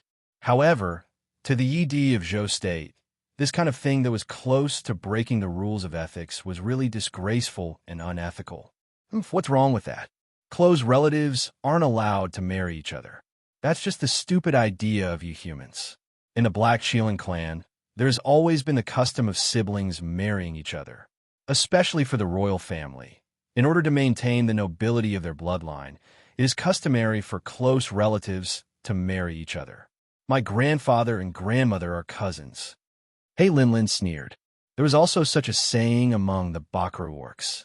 Within the same clan, if the blood clan members married each other, there was a certain chance that they would give birth to a child with low IQ. However, there was also a small chance that they would give birth to an absolute expert with extraordinary talent. He Yao himself was born from close relatives. His strength could be ranked in the top 3 among the hundreds of Qilin clan leaders. It was said that he was only slightly inferior to the Black Qilin king of the 8 Desolate Beast Mound.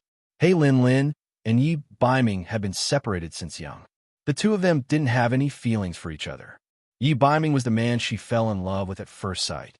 She had to become his wife. He Linlin believed that as long as she and Yi Biming were together, their children could even become peak existences that surpassed the strongest Black Qilin king. But Saintis, Biming already has a fiancée. I'm afraid he won't agree to your request. Yi Changtian felt a wave of regret when he remembered that he had personally agreed to this marriage. Chapter 855. Are you talking about that woman with the surname Yin? She's not worthy of you, Biming. You're the emperor of Zhou State. Can't you control a mere prince? Just issue an imperial edict and ask them to cancel the marriage. He Linlin didn't see the ugly expression of Zhou State's Yi Di and gave the order. In He Linlin's opinion, how could the noble bloodline of the Black Qilin king be tainted by a lowly, human female magician? Only she was the most suitable wife for Yi Biming. Yi Qingtian complained incessantly. This Black Qilin race's Saintis really didn't know the suffering of the hungry. What kind of personality did Yi Biming have? He was like a smelly stone in a latrine, smelly and hard. Also, who was that Yin Sheng? In just a few years, she went from an orphan girl on the streets to the owner of the continent's #1 medical center, Little C.I. Intong, and the vice leader of the Heaven Hunting Corps. Even the emperor of Zhou State had to give in to her. Yi Changtian, or do you plan to let the entire Zhou State know that their emperor is a person who swaps wives for glory? He Linlin threatened. Saintis, don't worry. I'll summon Biming into the palace. As for the marriage, Chengtian knows what to do. Yi Qingtian didn't dare to offend this female fiend and could only agree. He Linlin temporarily stayed in Zhou State's palace. Saintis, if the patriarch knows about your rash decision, I'm afraid he won't be satisfied. He originally wanted you to marry Prince Dugu. The Black Qilin tribe's elder Mo Qing, who accompanied He Linlin, had a worried expression. What He Linlin told Yi Qingtian was only a part of the truth. One of the reasons why Patriarch He Yao sent He Linlin to the Boundless Continent was to find the son he had purposely left behind in the Boundless Continent. And that son wasn't Yi Biming alone. In fact, with He Yao's intelligence, how could he choose only one woman to pass on his son to? Yi Qingtian was only one of the people he had chosen. There was also a noble woman from a martial arts country who was also from the royal family. She had also had a brief relationship with him and obtained his flesh and blood. He Yao did that back then because he was young and romantic. On the other hand, he wanted to prepare for the 8 Desolation tribes' counterattack on the Boundless World. These heirs of the royal family would definitely rise to a high position in the future. It would be very beneficial for them to counterattack the Boundless World. However, He Yao had never imagined that there would be a day when he would need to bring these descendants back to the 8 Desolates continent. Back then, when He Yao returned to the 8 Desolates continent, even though he had many children, the one with the best talent among them all was He Linlin. Although He Linlin's strength was not bad, her personality was cold and arrogant. She was not the best candidate to inherit the position of patriarch. It was at this time that Lord Shengong of the Beast God Altar divined that a peerless expert of the Black Qilin clan would be born. Under the leadership of this expert, the Black Qilin clan would rebuild the glory of thousands of years ago. According to the Shengong's divination, this expert would appear in the direction of the Boundless World. It was only then that He Yao remembered his heirs on the Boundless World. He was certain that one of them would be the expert who would lead the Black Qilin clan back to the peak. After a secret discussion with the beast god Altar Shengong, he decided to find this person and bring him back to the Eight Desolates continent. He would marry He Linlin and inherit the position of patriarch of the Black Chelan tribe. When He Linlin heard this news, she thought that since it was her husband, she would have to choose him personally. She would personally head to the boundless world to choose the most suitable candidate for her husband. However, He Linlin chose Yi Baiming as her future husband without the permission of Patriarch He Yao and the beast god Alter Shingong. This was something that the Chelan elder did not approve of. In fact, before coming to Zhou State, He Linlin had already headed to Later Qin. Back then, young Patriarch He Yao had chosen another noblewoman from the imperial family. She was the current empress of Later Qin, Madame Qing. Zhou State and Later Qin were both martial arts powerhouses. In terms of bloodline, they were more suitable for the Black Chelan tribe, who were martial artists. However, unlike Madame Li, who had a chaste personality, this Later Qin empress had taken the initiative to find He Yao. The Later Qin emperor was completely kept in the dark. Later Qin emperor ruled the country with iron and blood. His harem of women were as numerous as the clouds in the sky.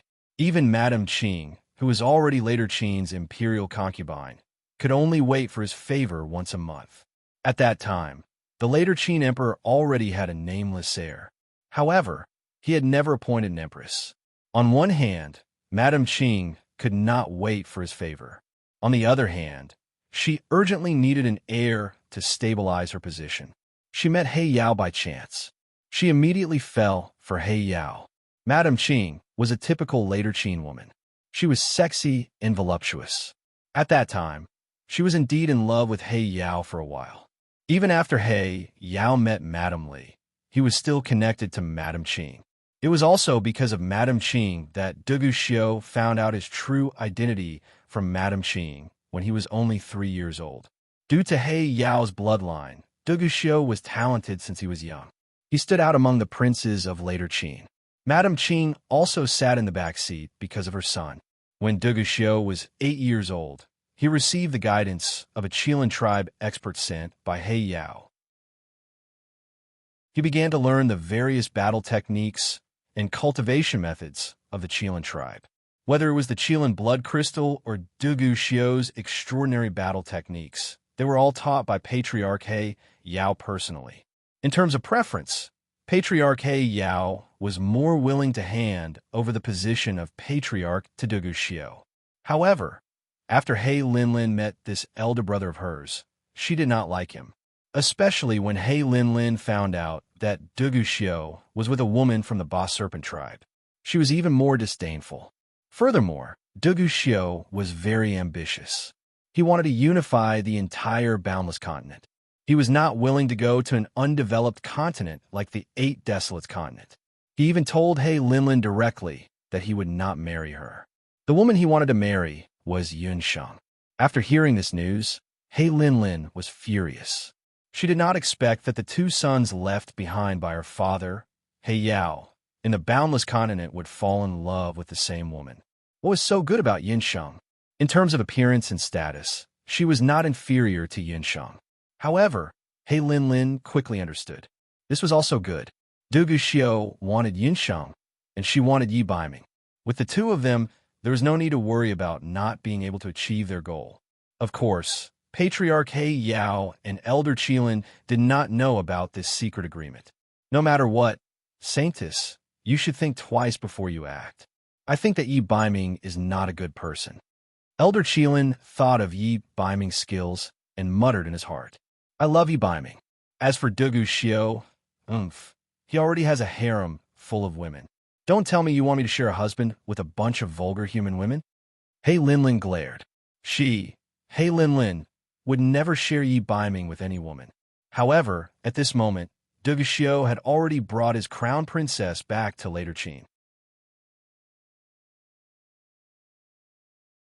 Chapter 856. More than a dozen carriages from Later Qin stopped beside a wide river. The river was called Ao River. After crossing it, they would arrive at the capital of Later Qin. Dugu Xiu stared at the river with a cold expression. Your Highness, the Saintess just sent a letter. As soon as Dugu Xiu got out of the carriage, a guard came with a letter. Duguxiu only glanced at it a few times before he shattered it with his fighting power. He Linlin, his half-sister from a different mother, was really a troublemaker. This was the second time Duguxiu and He Linlin had met. About 10 years ago, when Duguxiu was only 8 or 9 years old, he had to go through the cruelest trial in history. The princes of later Qin were different from the princes of other countries. Before Duguxiu was 10 years old, the later Qin Emperor Dugusheng hadn't decided on a successor. He sent all the princes and princesses in the later Qin palace, from 3 to 10 years old, to a group of killers to train. Dugusheng only had one thing to say to these princes and princesses. He didn't care who lived or died. He only wanted the strongest one. Under the training of the group of killers, these noble-blooded princes and princesses had been in the company of magical beasts since they were young. They would cut off the arms of their half-brothers without batting an eyelid, just to be able to eat a full meal. The living environment of the princes and princesses of later Qin was even worse than that of the demonic beasts in the Duqian blood beast sector. Duguxiu was the strongest of all the princes and princesses. He was arrogant and never associated with the other princes and princesses, but he received the most food and rewards every time. But in the last trial, Duguxiu was chased by a group of people led by the 4th prince and the 6th princess. He had no choice but to escape into a mountain full of 6th-rank greenback leopards. He was very unlucky. After running for a day and a night, he didn't find any food or water. Instead, he was attacked by a group of hungry greenback leopards. An 8 or 9-year-old child, no matter how powerful he was almost killed by the leopards because of multiple injuries and lack of blood. Just when Duguxiu couldn't hold on any longer, an arrow chi shot through the air, and he heard the giggling voice of a girl. He saw a girl and a middle-aged man. The girl was about 5 or 6 years old. She had big black eyes and a delicate nose. She was making faces at Duguxiu. "Hey, I heard you're my brother, but you're useless. You can't even beat a few kittens," He Linlin mocked.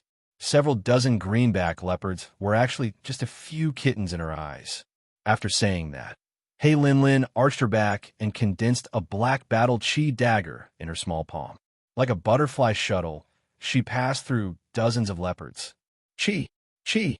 The warm blood splashed down like rain.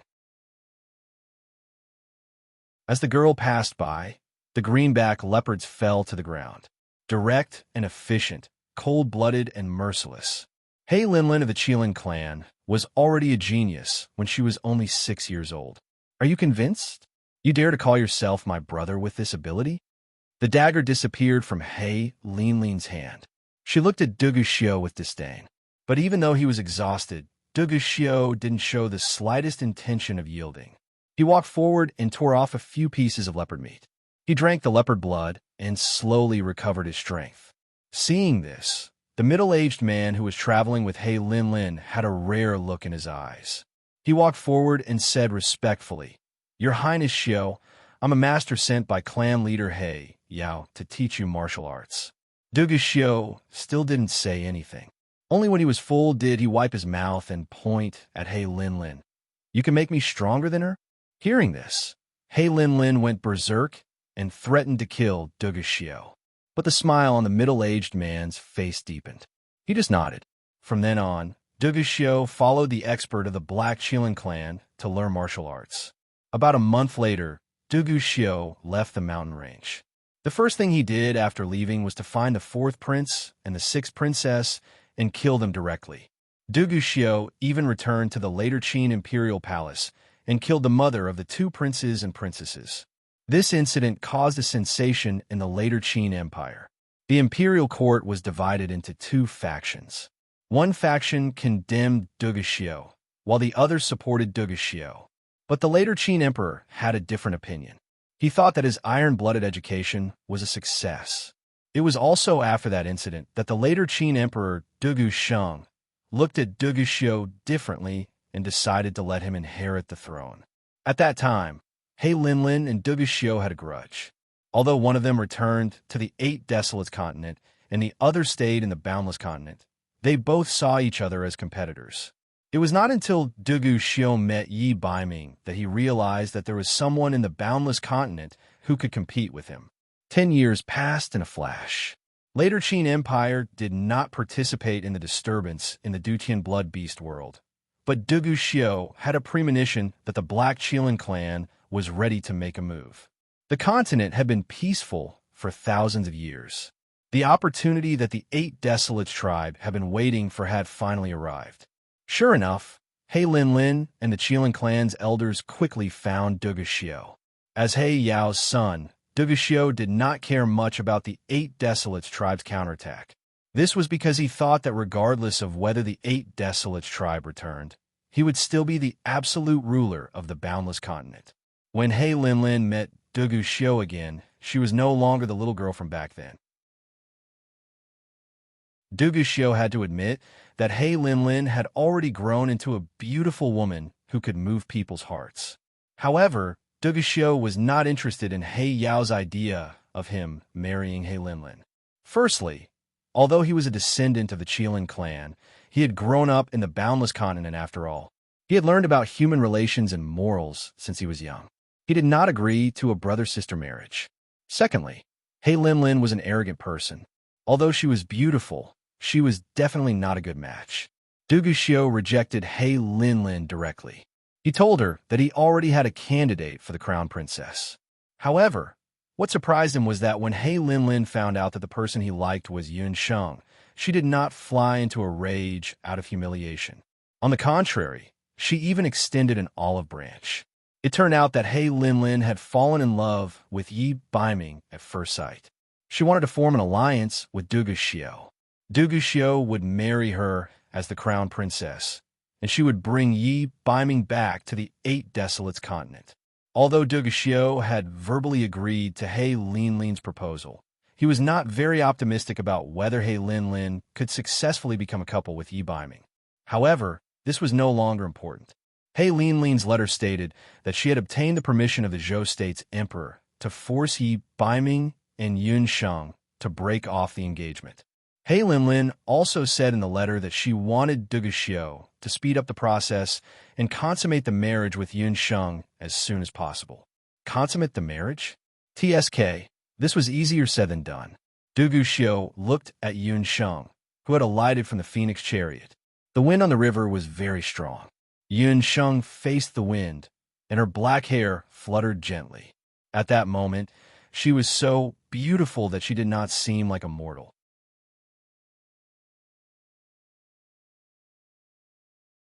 Chapter 857. After crossing this river, she would be in later Qin. It would be even more difficult to escape. Yun Sheng was dressed in a bright red dress, and her hair hung down like a waterfall. Yun Sheng did not know how beautiful she looked. The later Qin soldiers stared blankly at the scene. Yun Sheng stared at the surface of the river. The waves were turbulent, and a sand gull was struggling to fly upstream against the strong wind. Yun Sheng's current mood was like that of the sand gull. She had lived 2 lives, but she had never fallen to such a state like this before. Without the summoning ring, she couldn't summon the beasts, and her Dharma soul was sealed by Dugu Xiu. Now, she couldn't even control her own body. It was so frustrating.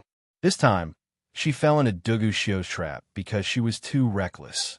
In the past few days, Yun Sheng had been tossing and turning in the carriage, thinking about how to get rid of the silver snake mark. She had even thought of peeling off his skin and bones, but none of them worked. After thinking about it, she felt that the whole thing was a little strange. Only a few people knew about the whereabouts of Gu Feng and Ling Er. How could Dugu Xiu find them? Also, Dugu Xiu had prepared soul attraction and dream entanglement to deal with her. It was the same when she couldn't contact Yi Baiming. For some reason, she was a little worried about Yi Baiming. Yun Sheng smiled bitterly in her heart.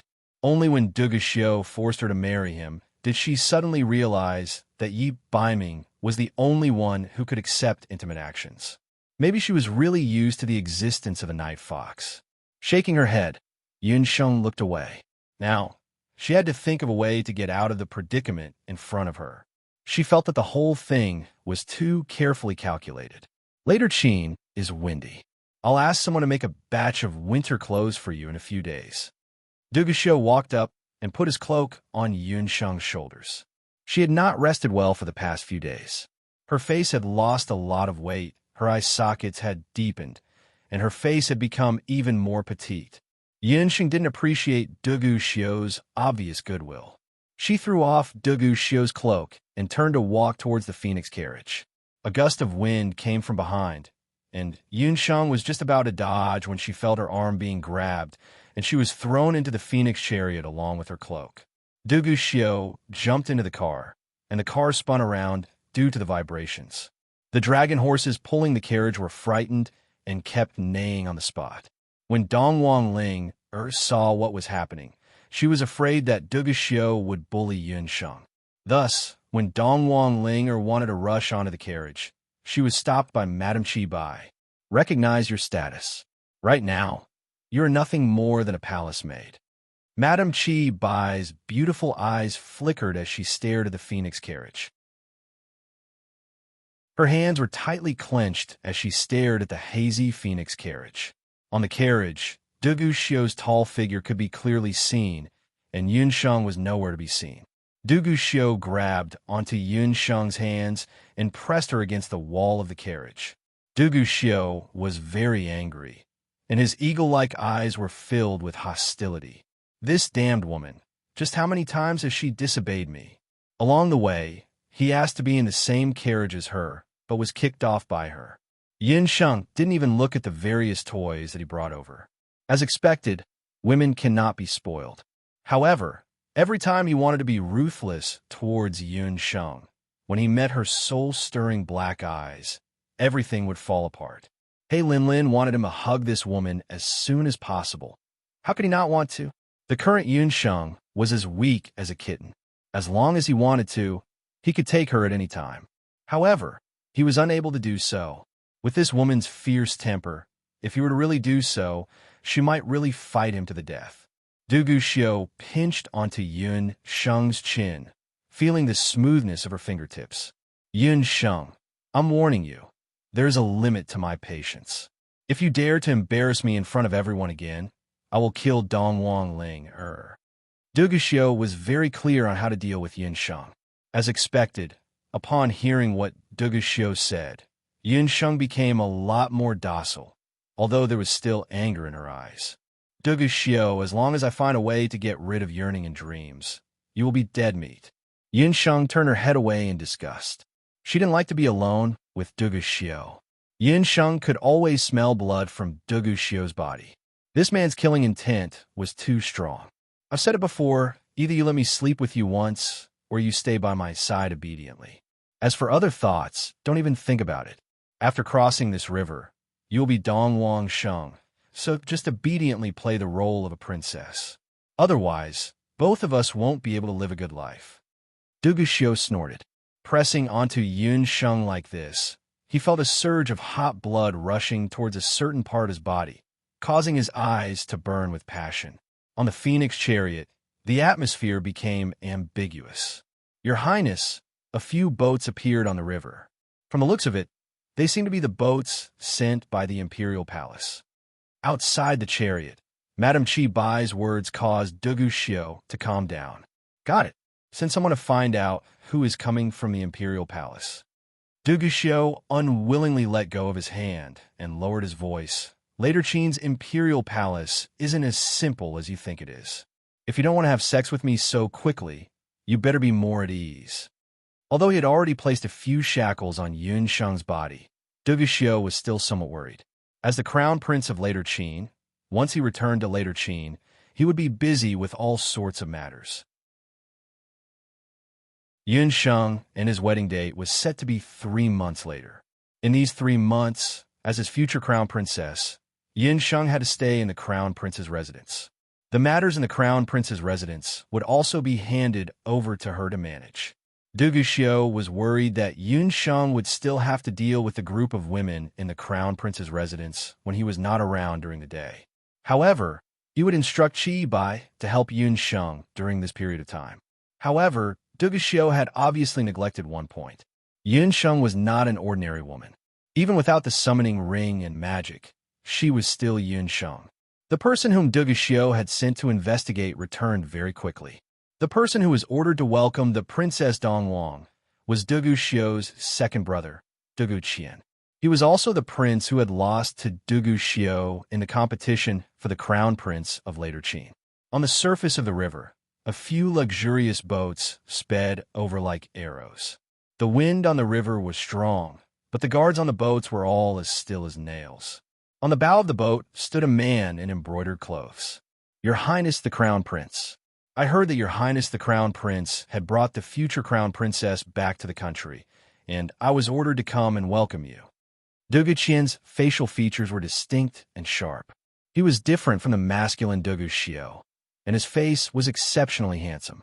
He was like an elegant, noble son who appeared unrestrained and unrestrained.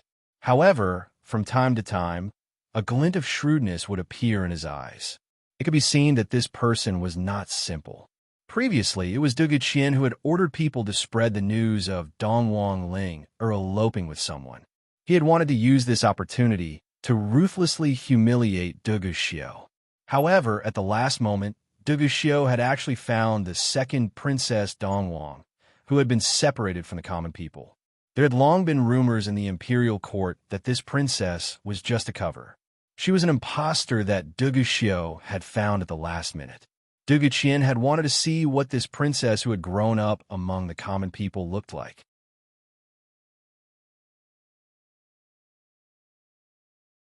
Chapter 858.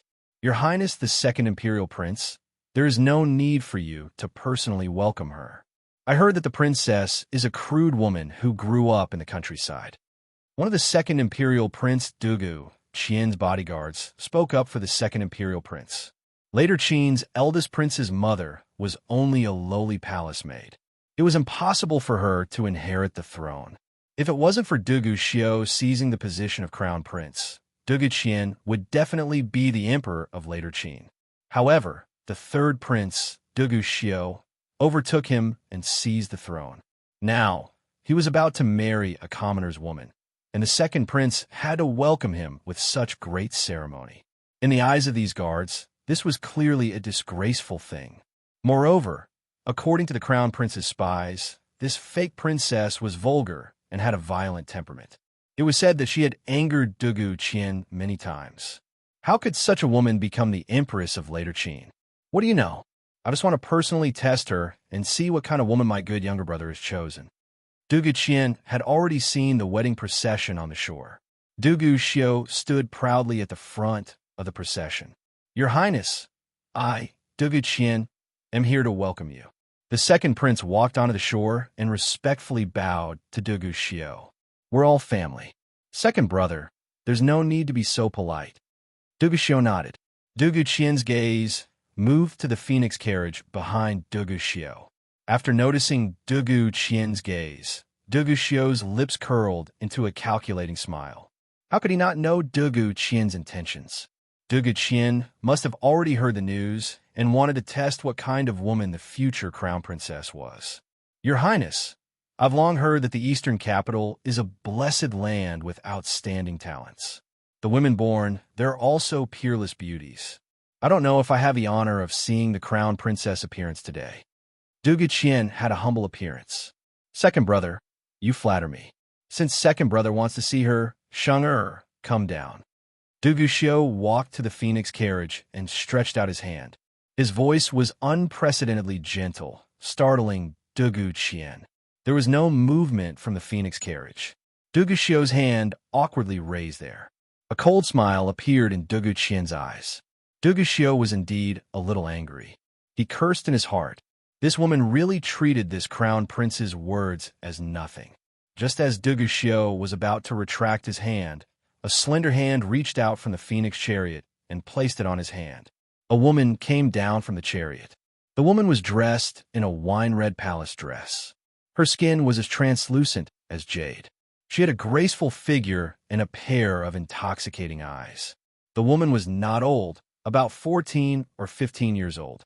This was the best age for a young girl to transform into a woman, causing her to exude a unique aura. Is this the rumored second princess of the Eastern imperial family? Dugu Qian didn't know if he should be disappointed or shocked. Dong Wangsheng's image and temperament were obviously different from what he had heard. Gu Xiu's eyes were filled with shock.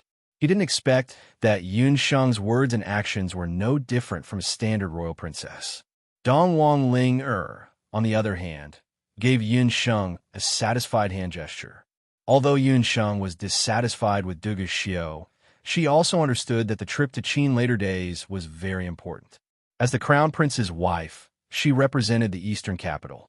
If her words and actions were not good, the eastern capital would definitely be implicated. Before she could find a way to resolve her longing for Dugu Xiu, she had to get along with him peacefully. Dugu Xiu was very satisfied with Yun Sheng's performance. However, when he turned his head and saw the shocked expression of the second prince, Dugu Qian, he became somewhat displeased. He was already starting to regret agreeing to meet Yun Sheng with Dugu Qian. Dugu Xiu coughed a few times in dissatisfaction. Only then did Dugu Qian retract his gaze. Dugu Xiu, what kind of luck does he have to actually be able to pick up such a beautiful impostor? In Dugu Qian's mansion, there were many beauties from various countries. However, there wasn't anyone as beautiful as Dong Wangsheng. However, although Dugu Qian admired her, he didn't forget the purpose of this trip. Crown Princess, you must be tired from the journey. Crown Princess, please come with us. Snacks and tea have already been prepared on the boat. Dugu Qian welcomed them onto the boat. No matter how comfortable the carriage was, the fatigue from the journey was still very tiring. Moreover, Yun Sheng's Dharma soul was sealed, so even her meditation was greatly reduced. After rushing for over 10 days, her back was indeed aching.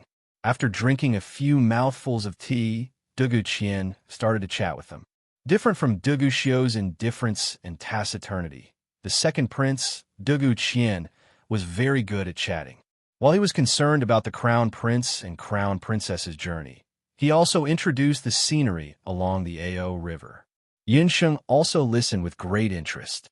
Halfway through, Dugu Qian suddenly asked, "Crown Princess, I heard that you were reduced to commoners in your early years." Without waiting for Yun Sheng to speak, Dugu Xiu already interrupted.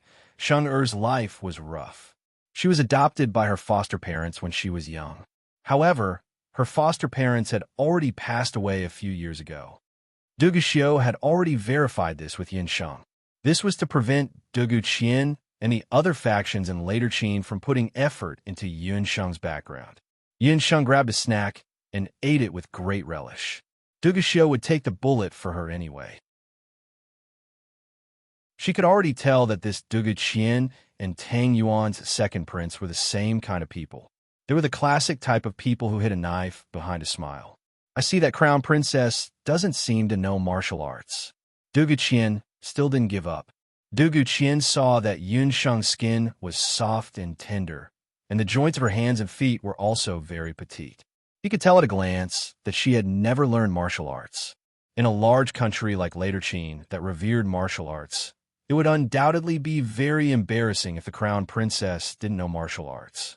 Sheng doesn't need to know martial arts. This crown prince doesn't like women who wield swords and spears. Dugu Xiu seemed to have heard the sarcasm in Dugu Qian's words, so he interrupted. Then may I know which magic academy crown princess studied in? Dugu Qian remembered that Dongdu's eldest princess, Dong Wangling was said to have studied in the continent's elite magic academy. Since she didn't know martial arts, she should have studied magic before. I did study magic for a few years when I was young. However, I don't know how to do it now. Yun Sheng glared at Dugu Xiu. Sheng had a serious illness in the past, and her magic soul was affected. Therefore, she can't use magic now. Dugu Xiu enjoyed Yun Sheng's roll of the eyes very much. He explained unhurriedly. Dugu Qian was shocked. Dugu Xiu was also careless. All these years, he had pretended to be a good son in front of his imperial father. He didn't expect that this time he would be so stupid as to marry a trashy crown princess who didn't know martial arts or magic. This kind of woman, other than having a good appearance, had no other good points. Later Qin's emperor, Dugu Sheng, would probably fly into a rage when he saw her. Dugu Qian revealed a somewhat disdainful expression. Actually, I want to ask, can you guys see my daily replies to everyone's messages?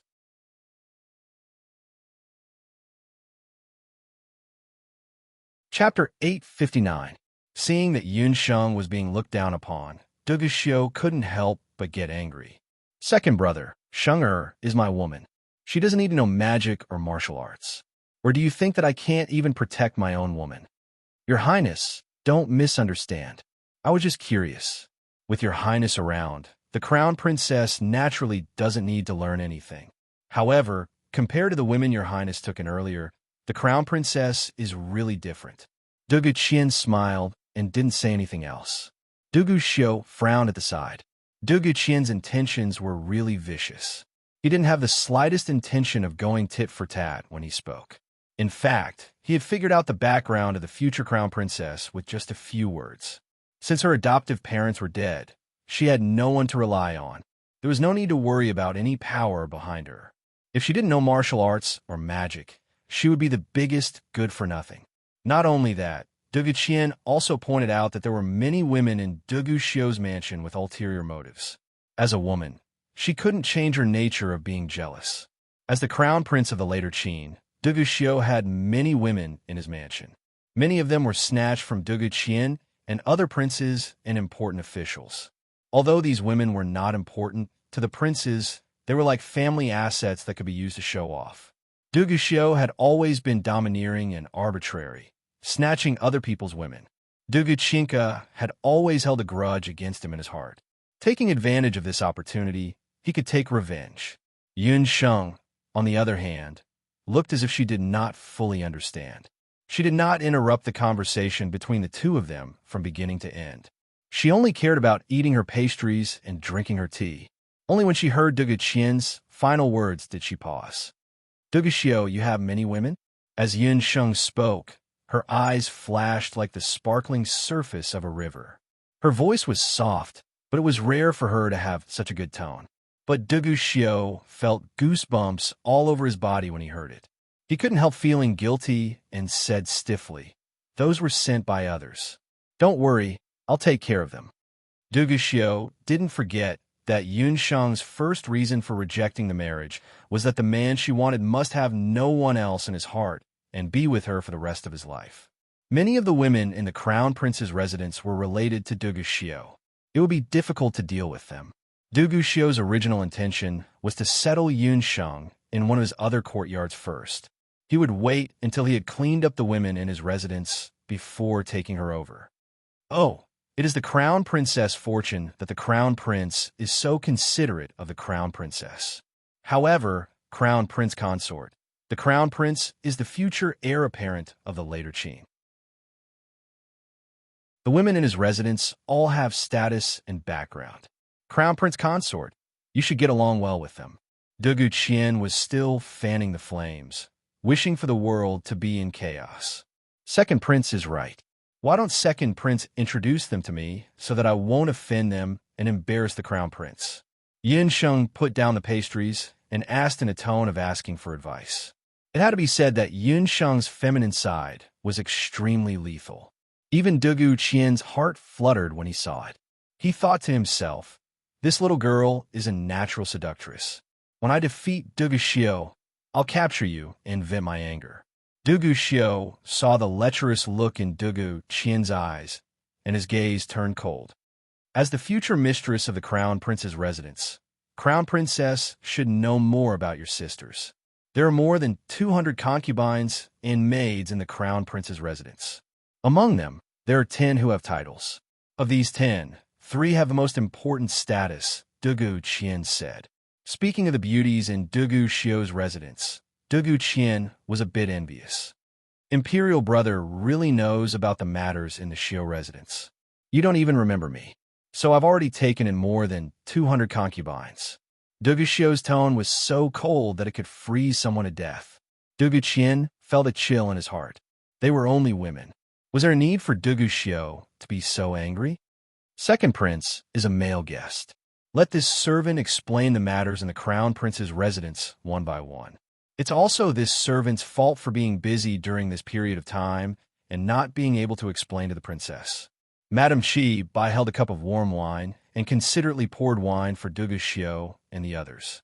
As Madame Chi Bai spoke, she leaned on Duguxiu's side in an ambiguous manner. Although Duguxiu had brought back Yinsheng as he wished, it was a pity that he could only watch and not do anything. Just by looking at such a living and fragrant beauty, he was naturally very angry. It was inevitable that he would find someone to vent his anger on. Although Madame Chi Bai was happy to cater to him, when she thought of how Duguxiu had called out Yinsheng's name when he was aroused, she already hated Yinsheng to death. However, Madame Chi Bai naturally wouldn't reveal these women's little tricks on her face. On the surface, she still treated Yinsheng with respect. As soon as Madame Chi Bai appeared, the look in Second Prince Dugu Qian's eyes changed. He had mentioned earlier that there were 3 women in the Crown Prince's residence that he needed to pay attention to, and one of them was Madame Chi Bai. Madame Chi Bai's identity and background were unknown, but her body was full of flirtatious bones. Whether it was in the hall or on the bed, she was a rare beauty. On the surface, she was given to Duguxiu by the left prime minister of the eastern capital, but in reality, she was the one who led Duguxiu and the left prime minister to cooperate. If not for the left prime minister's matchmaking, Duguxiu wouldn't have been able to marry the princess of the East royal dynasty. Duguxiu's marriage would undoubtedly strengthen his position as the crown prince. With Madame Chi Bai's introduction, Yinsheng had a general understanding of the women in the crown prince's residence. The number of women in the crown prince's residence that the second prince had mentioned earlier was more or less correct. Duguxiu had a total of 238 concubines and maids. These women were all under the age of 23, and all of them had outstanding looks and good family backgrounds. As for the 3 women that the second prince needed to pay attention to, other than Madame Chi Bai, there were 2 other women. They were Duguxiu's concubines, Madame Li and Madame Qing. The first concubine, Madame Li, was a member of the imperial family of Tang Yuan. She was the second prince's half-sister. Madame Li's birth mother was Li Xiao's wet nurse, and she had been taking care of Li Xiao and his mother for many years. One day, when the emperor of Tang Yuan was drunk, he favored Madame Li's birth mother and gave birth to Madame Li. Although Madame Li was born from a palace maid, she had been raised by Li Xiao's mother, so she had always been treated like a princess. When she got married, she married into the later Qing dynasty under the name of Princess Tang Yuan. As for Madame Qing, her status was higher than Madame Li's because her surname was Qing. Her aunt was the niece of Duguxiu's birth mother, Empress Qing. In terms of status, both of them were above Madame Chi Bai. Madame Qing had married into the crown prince's residence early and already had a son. Madame Li had married into the crown prince's residence half a year ago.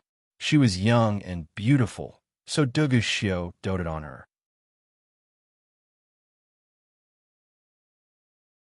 Chapter 860. Yinsheng always thought that after she transmigrated and reincarnated, she would take the hot-blooded path of leveling up and fighting monsters. How did she become a stallion fighting for favor in the imperial harem in a moment of carelessness? 2 honorable secondary consorts and a shrewd Madame Chi Bai. From the looks of it, the crown prince's residence really wasn't a place for people to stay. When Madame Chi Bai explained the benefits and interests of the secondary consorts, Yinsheng had already quickly analyzed the situation in her mind. In short, of the 2 secondary consorts, one represented Tang Yuan and was definitely proficient in magic. The other represented the power of the Empress family in later Qin and was definitely skilled in martial arts. As for Madame Chi Bai, with her ability, she probably already won over the other 2. When she entered the crown prince's residence in the future, she would face a 3-sided situation. Right now, she didn't know magic and didn't have a summoning ring. In addition, there was Ling whose strength hadn't recovered yet. The situation was very unfavorable for her. That's the general situation. Does the crown prince consort have any other questions? Madame Chi Bai was all smiles. There's no other questions, but I'm quite curious about one thing. More than 200 women? Duguxiu, are you sure you don't need me to prescribe some medicine for you? Otherwise, there will be a day when even an iron pestle will be ground into a needle. Yun Sheng blinked. PFFF. Duguxiu spat out the wine in his mouth onto Dugu Qian's face. The latter's mouth was also wide open. He didn't miss here, right? Shouldn't the crown prince consort fly into a rage and chase away the 800 women? It had to be known that when Madame Qing and Madame Li married into the family, they both cried and threw tantrums. They only stopped when they beat a few favored maids and concubines to death. This crown prince consort from the eastern capital actually thought that the crown prince wasn't fierce enough and even wanted to give him tonic medicine. How could Dugu Qian know that Yun Sheng wished for Duguxiu to have more women? It would be best if he had 365. That way, he would have someone to serve him every night and wouldn't appear in front of her for no reason. Only then would she have time to figure out how to resolve her yearning and escape from later Qin. Under Dugu Qian's astonished gaze and Madame Qi Bai's gloating gaze, Yun Sheng was directly pulled into the cabin by Duguxiu. A loud bang was heard, and the entire ship shook. Everyone broke out in a cold sweat for this reckless crown prince consort. They hoped that when she came out later, she wouldn't be missing an arm or a leg. Yun Sheng, are you a woman or not? In the storeroom, Duguxiu stared at Yun Sheng. This woman had the ability to torture people to death. A moment ago, she was so beautiful that she didn't eat the food of mortals. But in the next moment, the words that came out of her mouth shocked the world. What did he mean by grinding an iron pestle into a needle? He made it sound like she had seen it with her own eyes. Duguxiu, why are you so angry? Did I say something wrong? Not counting Madame Qing and Madame Li, there will probably be countless Madame Qing and Madame Li appearing in the future. I'm not Madame Qi Bai. I don't have the mental strength to deal with your multiple wives and concubines. Yun Sheng's methods were used to deal with enemies that she thought were worth dealing with. Those women in the crown prince's residence only revolved around Duguxiu. As long as they didn't offend her, she wouldn't offend them. But if they provoked her, she wouldn't let them off easily. So what if they were Princess Tang Yuan and the noble daughter of the Empress? She, Yun Sheng, could even deal with Prince Tang Yuan. How could she not deal with two women? You don't worry. After this crown prince marries you, this crown prince will deal with them and treat you well. Duguxiu was angry and helpless in the face of Yun Sheng's indifference. Duguxiu, keep your words and go fool your woman. Yun Sheng pushed Duguxiu away and walked out. Outside the cabin, Ling had an anxious expression. Duguxiu's heart sank bit by bit. Why was she still so disdainful, even though he had already given her his heart? Or could it be that she only had Yi Baiming in her heart? However, Yun Sheng, don't think that Yi Baiming will be able to be with you forever. You probably didn't expect that Yi Baiming can't even protect himself now. In the imperial study of Zhou State's imperial palace, the emperor of Zhou State looked coldly at Yi Baiming in front of him. After not seeing him for so many years, the former crown prince of Zhou State was even more imposing than before. His cultivation had also risen to the martial emperor realm at a frightening rate. This discovery didn't make Yi Qingtian feel relieved. On the contrary, it was a huge insult to him. This was because the blood of the Black Qilin patriarch, He Yao, flowed in Yi Baiming's body. To Yi Qingtian, He Yao's existence was a constant reminder of the time when he swapped wives for glory. But even though he hated Yi Baiming to the bone, Yi Qingtian still didn't dare to anger Yi Baiming. Because the current Yi Baiming was no longer the blind and lonely boy who was locked up in the cold palace. Even though they were just inches away, Yi Qingtian could still feel the arrogance and disdain from Yi Baiming. I've already heard about Wushuan Limitless Library. Since you've won, you will replace Qi Tian as the deputy head of Wushuan Limitless Library from today onwards. Also, Empress Wenren reminded me earlier that you're not young anymore. It's time for you to get married, the Emperor of Zhou State said in a deep voice. Deputy head of Wushuan Limitless Library? Yi Baiming smiled coldly. I know that my martial arts are too weak, and I'm not qualified to be the deputy head of Wushuan Limitless Library. As for marriage, I have my own plans. Yin Sheng had gone to visit Dongwang Ling, and Gu Feng for a while now. Counting the days, She should have returned to the continent's magic elite camp. It had only been a few days, but he already missed her. Only when he thought of Yunsheng did Yi Baiming's expression become gentler. Oomph. As the Prince of Zhou State, don't tell me you plan to continue doing nothing after not holding a position for several years. As for your marriage, I have already found a new one for you. The residents of Yun is treacherous. They actually took the people of their fief and fled to Penglai. How can such a treacherous person be worthy of the royal family of the great Zhou dynasty? I've already annulled the marriage between you and Yunsheng and announced it to the world. When the Emperor of Zhou State heard that Yi Baiming had openly disobeyed his orders, he was furious. Taiyuan was located on the shore of Penglai. When the Emperor of Zhou State heard that Yun Ba and the others had moved to Taiyuan Mountain, he insisted that the Yun residents had betrayed Penglai and was a traitor. He had already announced that anyone who saw the people of the Yun residence was to be killed without mercy. Yi Baiming, who do you think you are? I'm standing here because I'm concerned about my mother's reputation. Do you really think that I, Yi Baiming, am afraid of you? Yi Baiming had already expected that Yi Baiming would definitely have ulterior motives for entering the palace this time. However, he didn't know that Yi Baiming actually went behind his back and publicly annulled the marriage. With the imperial edict, within a few days, news of him annulling the marriage would probably spread throughout the continent. If Yunsheng were to hear about it, she would probably... Yunsheng was the woman that Yi Baiming had set his eyes on at first sight. He definitely wouldn't allow anyone to hurt her, even if that person was the Emperor of Zhou State.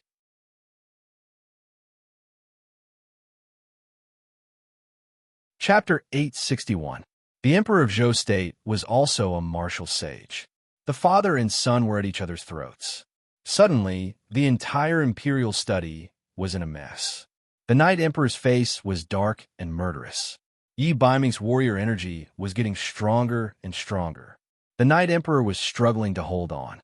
Outside the imperial study, the eunuchs and guards didn't dare to enter. They were all scared that the Emperor of Zhou State's anger would affect them. How preposterous! Yi Baiming, as long as you are the great Zhou's Baiming king, you can't disobey my orders. I have already chosen a new wife. She is a distant relative of the Empress.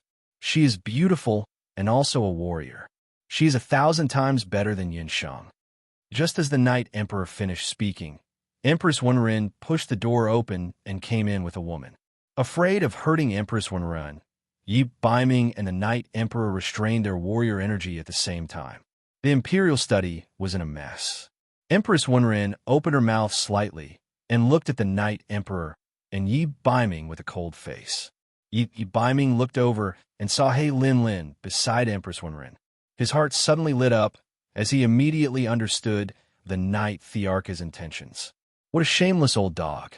What a distant relative of the Empress. What a letter of divorce. In the end, it was just a trick to please He Linlin. Different from the later Qin Empress Qing, Empress Li was noble. The grudge between her, He Yao, and the Night Emperor was a stain.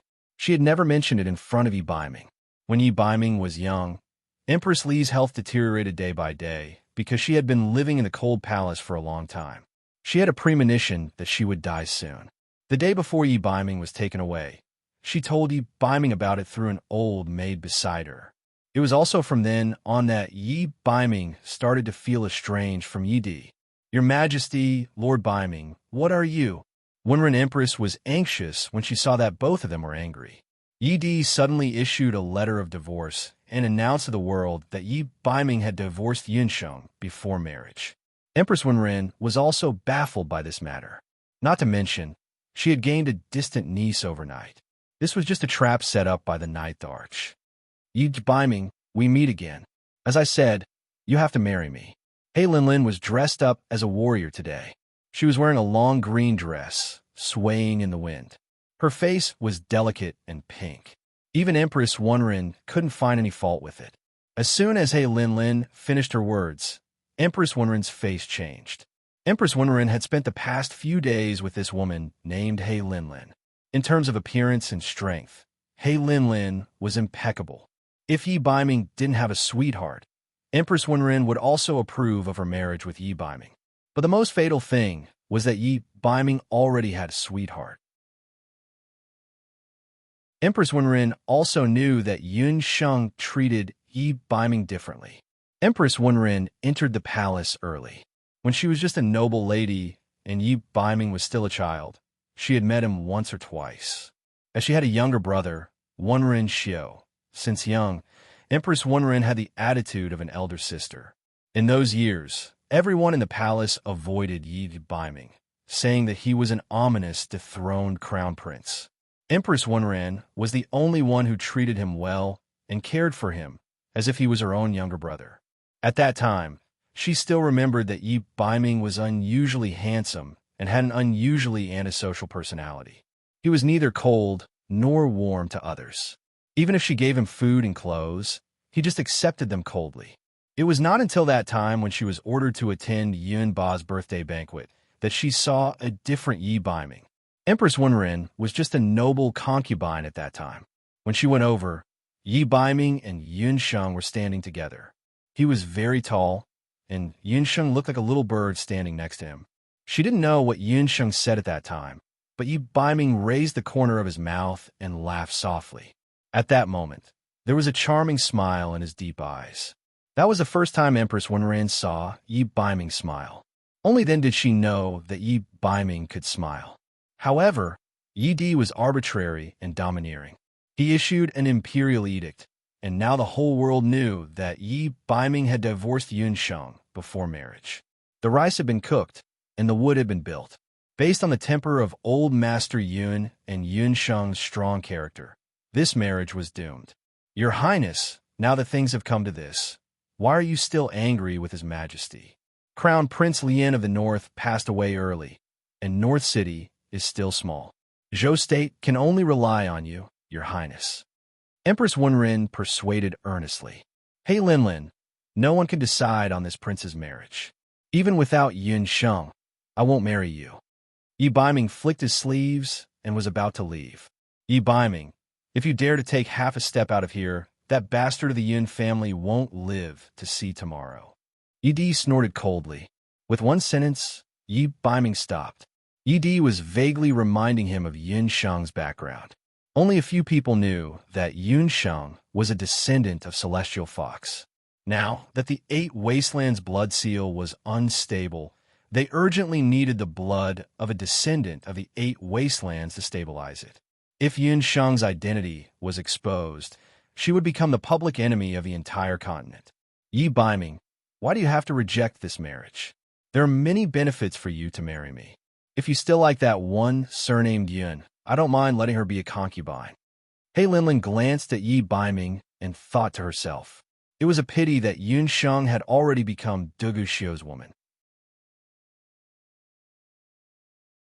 She did not believe that Yi Biming would still want that piece of junk when the time came.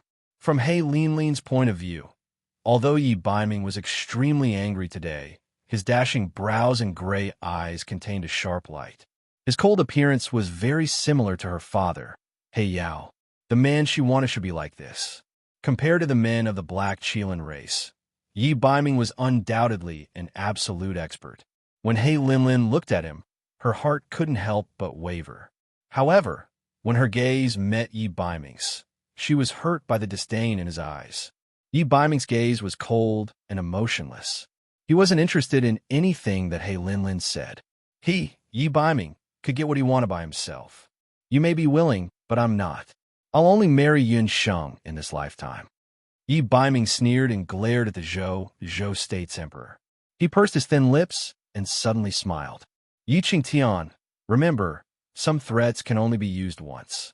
I'll make you pay the price for the divorce letter very soon. The moment he finished speaking, the fighting spirit around him soared into the sky. Tung, tung, tung. Many streams of fighting spirits struck the pillar of the imperial study like ferocious tigers descending from the mountains or dragons emerging from the sea. The pillar, which required the combined arms of 2 to 3 people, was actually cut into 2 halves with a loud crack. Yi Di and the other 2 had no choice but to escape from the imperial study. The imperial study was on the verge of collapse and instantly collapsed. Yi Biming swaggered off, leaving only a lonely figure for the crowd. He Linlin was so angry that her face turned red. The Zhou State's emperor was also furious. Only Empress Wenren had a bad feeling in her heart. She felt that something was about to happen. Actually, I've wanted to beat that old dog Yiqing Tian for a long time. Pooey.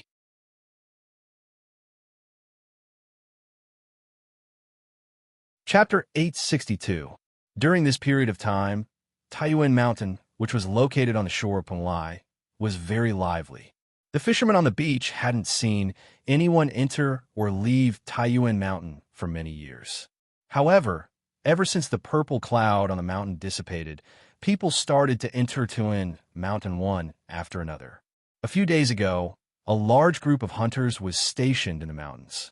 However, unlike the barbarian hunters that the villagers were afraid of, these hunters under the banner of Sky Attack were well-trained and never disturbed the villagers. Even when they occasionally came to buy some daily necessities, they were also very respectful. The hunters told the fishermen that they were here to repair the ruins of Taiyuan Mountain. In the future, they would take root here. During this period, Penglai also sent some summoners over. They claimed that Taiyuan Mountain was their territory. However, the summoners, who were usually insufferably arrogant, heard a furious roar the moment they entered the mountain. In the sky, a martialist with a booming voice had chased all the summoners out of the summoning court single-handedly. After that, some people dressed as commoners also moved into Taiyuan Mountain. Taiyuan Mountain, which had been abandoned for many years, gradually became lively again. The fishermen also had good neighbors again. On this day, not long after the sun rose, the newly repaired Taiyuan Castle stood majestically in the forest. It was like a pearl on a crown, shining brightly. Outside the castle, the hunters of the Sky Attack Hunting Corps were doing their daily training. Suddenly, a thunderous roar sounded. It was like a spring thunder that exploded in spring. The newly repaired castle shook 3 times. The former martial saint of Zhou State, who was now the temporary mayor of Taiyuan City, Yunba, was jumping around in the castle early in the morning. He shouted at the top of his lungs and cursed the ancestors of the Zhou State emperor. The hunters who were still training were not surprised. This voice was unique in the world. It must be the leader's father, Yunba, Old General Yun. Speaking of Old General Yun, as the Grand Marshal of Zhou State's military, he was used to going into battle and giving orders. His voice was as loud as a gong. Ever since he moved out of Zhou State and entered Taiyuan City, Old General Yun's mood had always been very good. The heavens were high and the emperor was far away. Yunba had never lived so smoothly in his life as these past few days. From time to time, he would even hum a few tuneless words. However, something was clearly wrong today. Around dawn, the leader and his wife rushed over with anxious expressions. No one knew what news they brought that made Old General Yun so angry early in the morning. The reason why Yunba was so angry was because of an imperial edict brought by Yun Songlong. How dare that kid? Ye by mortal Zest father, I'm going to cripple him. This imperial edict had now been plastered all over the bulletin boards of the Great Zhou dynasty. It was written in black and white that the entire Yun residence had disobeyed. Yi Baiming had written a letter to announce to the world that his engagement with Yun Sheng of the Yun residence had been dissolved. Once this news came out, it caused a stir in the imperial court. Who was Yun Sheng? She was Yun Ba's granddaughter, who had just returned to the Yun residence in a high-profile manner a few years ago. Although Yun Ba was no longer a martial sage of Zhou State, the Yun residence had 2 martial sages and a sky magus like Yun Songhai. Yun Sheng herself had even entered the magic elite camp to further her studies. The matter of her and Yi Baiming divorcing before marriage had instantly caused a stir in the city. Father, don't be angry. Sheng Er's marriage was decided in a hurry. Big Brother also said earlier that he didn't approve of the marriage. Seeing Yun Ba's anger, Yun Songlong could only console him from the side. Do you think I'm very satisfied with that kid, Yi Baiming? I already said that kid isn't reliable. He's so good-looking, so he must be strong on the outside but weak on the inside. Our Sheng, Is capable and beautiful. Those who want to marry her can line up from the top of Taiyuan Mountain to the foot of Taiyuan Mountain. Yinba fumed with rage. In his eyes, his precious granddaughter was a fairy from the heavens. That kid, Yi Baiming, actually divorced before marriage? What right did he have? Was he even worthy? That guy over there, that red-haired brat from Ho Chin who wanted to marry our Shang-Er? And that guy over there, Shang-Er's childhood sweetheart. Yinba listed them one by one, afraid that others wouldn't know how popular his granddaughter was. Old General, please calm down. This matter was decided by the Emperor of Zhou State. Lord Baiming only found out about it after the fact. Just as Yun Ba was fuming, Zhou Qingchuan was brought in. When Yun Sheng left Taiyuan Mountain, she entrusted Zhou Qingchuan to help repair Taiyuan City. It was also thanks to the everlasting trade union's airships and large numbers of craftsmen that Taiyuan City could be restored to its original state in such a short time.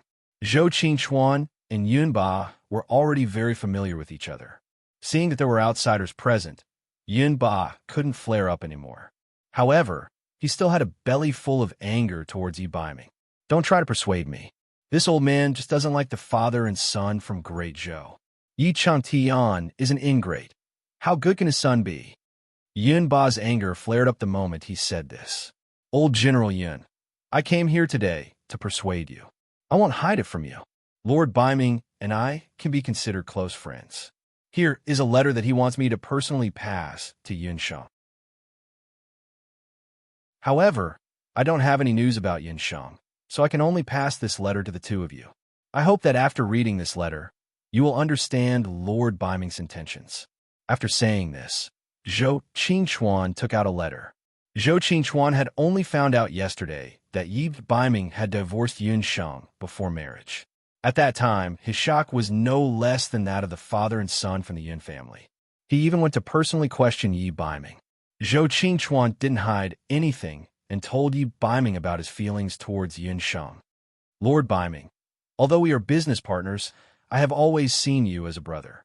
I met you first and Yun Sheng later. However, I'm also sincere towards Yun Sheng. I once wanted to marry Yun Sheng, but you were one step ahead of me. I have no complaints about losing to you. However, if you let Yun Sheng down, then our brotherhood will end here. After hearing Zhou Qingchuan's words, Yi Baiming was moved. The answer he gave Zhou Qingchuan was in that letter. After hearing Zhou Qingchuan's explanation, Yun Ba's expression calmed down a little, but he still didn't calm down. I want to see what else that brat has to say. Yun Ba angrily opened Yi Baiming's letter. When he saw the words on the letter, even a veteran like Yun Ba couldn't help but suck in a breath of cold air. There were only 8 words on Yi Baiming's letter. Yi Baiming actually wanted to He wrote the divorce letter and the letter. How would I know which one is true and which one is false? Yun Ba was still somewhat dissatisfied. The one who had lost face was his granddaughter. After this incident, who would dare to marry Yun Sheng in the future? Old General Yun, Commander Yun, we only need to give Lord Baiming 3 more months and the truth will come to light. Zhou Qingchuan believed that if anyone else saw this letter, they wouldn't believe it. However, he believed it. If Yi Baiming said he would do it, then he would definitely do it. After reading those 8 words, Zhou Qingchuan was completely relieved. In this world, perhaps only Yi Baiming would dare to say those 8 words. Yun Sheng was lucky to have Yi Baiming.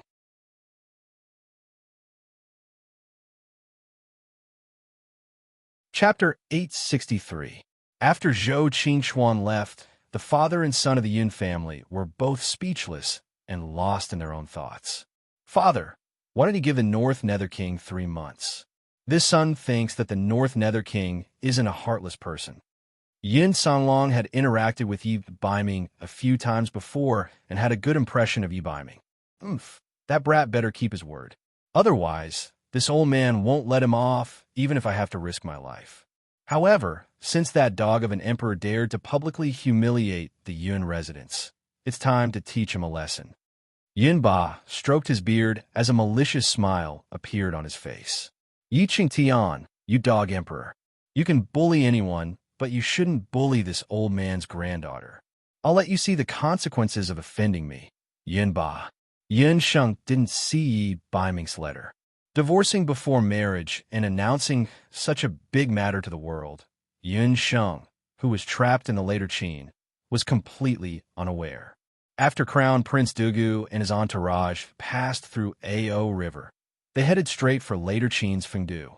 Among the 5 nations of the Boundless Continent, later Qin had the largest territory. However, later Qin soil was also the most barren. It was different from Jiangnan in the eastern capital. The further one went into later Qin, the less vegetation there was. In some places, it was even a barren desert. Due to the barren soil and a large number of demonic beasts, later Qin had very few crops. It was also because of such harsh living conditions that the citizens of later Qin were much more ferocious than the citizens of the other 4 nations in one capital. This could be seen from the fact that the ordinary people on the streets were equipped with all kinds of weapons. When they found out that the crown prince of later Qin had brought his future crown princess back to the capital, the citizens were already lining the streets to welcome her. The moment they entered the city, they heard thunderous cheers.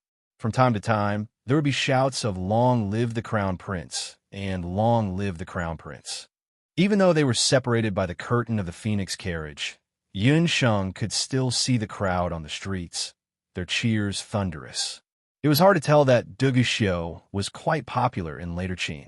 Yun Sheng did not know that later Qin worshipped martial arts.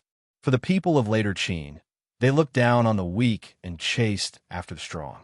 Later Qin's crown prince, Duguxiu, was not even 20 years old. He was already a martial emperor expert. Naturally, his reputation in later Qin was very high. Walking along the street, Yun Sheng took the opportunity to observe the later Qin people on both sides of the street. She found that not only were there men here, but even the women had bright eyes. It was obvious that they had learned some martial arts.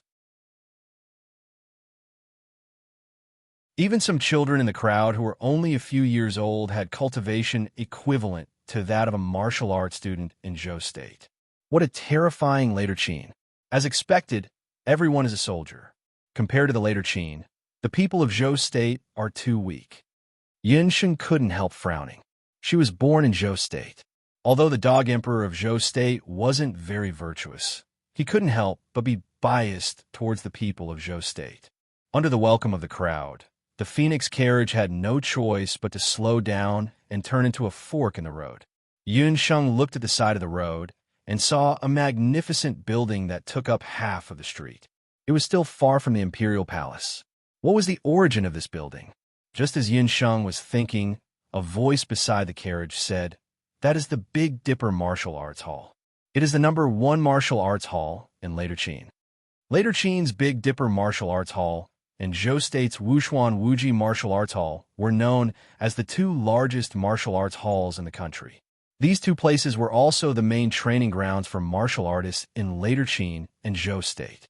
For example, Duguxiu and many other princes and princesses of later Qin had studied in the Big Dipper Martial Arts Hall when they were young.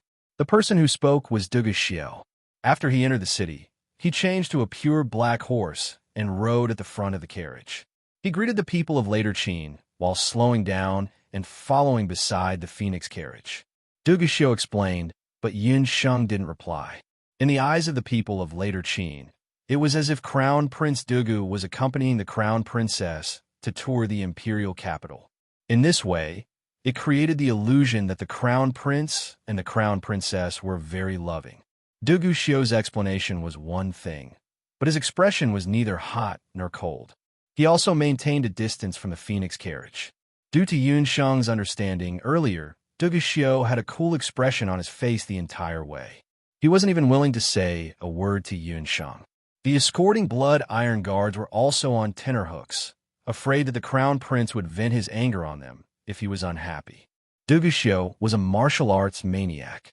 Whenever he was in a bad mood, he would find his personal bodyguards to practice his martial arts. With his current cultivation, even if those bodyguards fought with all their might, they would only be able to become punching bags. Seeing that the crown prince's mood had improved, everyone breathed a sigh of relief. They prayed for Buddha in their hearts, hoping to reach the crown prince's residence quickly. Unexpectedly, after entering the imperial capital of later Qin, when the carriage headed straight for the imperial palace of later Qin's imperial palace. An internal court eunuch hurriedly came to report. "Crown Prince, you've returned. His Majesty requests for you to quickly make a trip to the throne room. He has important matters to discuss." At this moment, the bridal carriage had just arrived outside the imperial palace of later Qin's imperial palace. Du Guxiu had no choice but to order the carriage to stop. He muttered to himself for a moment and didn't agree. It had to be known that as the crown prince's first wife, Du Guxiu was very particular about whether or not he would accompany her back to the residence. If Du Guxiu personally escorted the princess into the residence, it meant that he attached great importance to this future crown prince consort. However, if he abandoned her midway because of government affairs, it meant that the crown prince's treatment of the crown prince consort was very ordinary. In the later Qin's crown prince's residence, where people were eaten without spitting out the bones, Du Guxiu's favor was everything. "Since you have matters to attend to, Crown Prince, please go first. Ling, and I will go to the crown prince's residence on our own," Yin Sheng said from inside the phoenix carriage.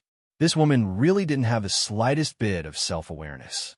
"Fine, I'll let her suffer a bit and face that group of women from the crown prince's residence. In any case, there was still Qi by, so she probably wouldn't suffer too much."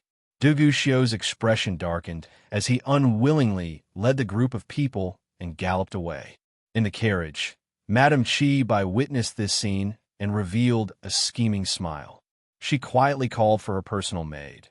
"Go to the crown prince's residence and tell the two masters that the future crown prince consort is about to enter the residence." When a maid received the news, she immediately took a shortcut and rushed to the crown prince's residence.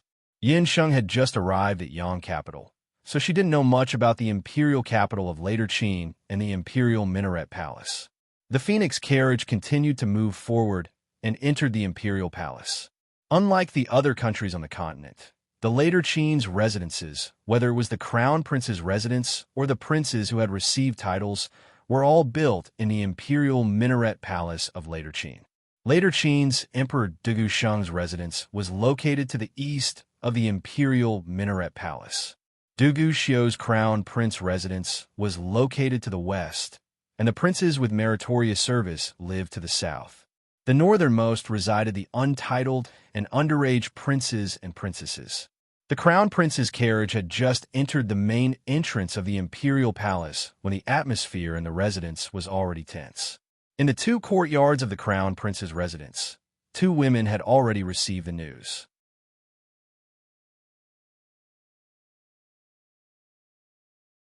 Chapter 864. The first person to receive the news was Madame Li, who lived in Pear Garden. Madame Li was the princess of Tang Yuan that Madame Qi Bai had mentioned earlier. Just like the courtyard she lived in, Madame Li was 18 years old. Her eyes were like spring water, and her skin was delicate. Every frown and smile of hers carried the elegance of a woman from Jiangnan. However, at this moment, Madame Li's face didn't have her usual delicate appearance. She held a magic scepter in her hand, and her watery eyes were filled with hatred. Where did this lowly commoner come from? How dare she call herself the crown prince's wife? Madame Li thought that she was the princess of Tang Yuan and married Du Guxiu in the hope that one day, Du Guxiu would inherit the throne of the later Qin dynasty, and she would one day become the empress of the later Qin dynasty. Who would have thought that Dong Wangsheng would appear out of nowhere? "Princess, don't be angry. Look, the crown prince didn't even accompany the crown prince's wife into the palace. I think he only treats her like this. How can it be compared to when the crown prince personally welcomed you into the palace?" Madame Li's maidservant comforted her. "That's right. That woman is just a wild girl that was just found by the commoners. How can she be compared to me, a real princess? Servants, dress me up. I want to let that lowly commoner see who is the real princess." Madame Li's maidservants hurriedly dressed Madame Li up. In another courtyard adjacent to Madame Li's pear garden, carving feather garden, there was another scene. Different from the delicate Madame Li, this woman was dressed in riding attire with a tight belt. Her figure was lithe and vigorous, and she was full of heroic spirit. She was holding a feathered emperor eagle in her hand. The woman was taking a piece of demonic beast meat from her maidservant and feeding it. "Master, the crown prince's wife is about to enter the residence. What do you think?" The feathered emperor eagle pecked the demonic beast meat on the woman's hand. "There's no hurry. Naturally, someone will rush to test her." The heroic woman sneered. She looked in the direction of Pear Garden, and a disdainful smile appeared on her face. Madame Qing had already asked around. This crown prince's wife didn't know martial arts or magic. The only identity she had was the princess of the eastern capital. This woman was the same as Madame Li in Pear Garden. They were just chess pieces that the crown prince's cousin placed to consolidate his position. Cousin Dugu would soon grow tired of this so-called crown prince consort. Later, Qin Imperial Palace was very big. Yun Sheng's phoenix carriage traveled for more than half an hour before it stopped in front of a mansion. 6 stone beasts stood at the entrance of the mansion, giving off a solemn atmosphere. "Your Royal Highness, the crown prince's residence is just up ahead." This subject is a male, and since the crown prince is not here, it is inappropriate for me to enter the residence. I can only escort you here. Dugu Qian respectfully excused himself from Yun Sheng. He spoke sincerely, but Yun Sheng could clearly see the look in his eyes that he was waiting to watch a good show. Many thanks to Second Prince. When there is time in the future, this consort will naturally pay a visit to Second Prince's residence.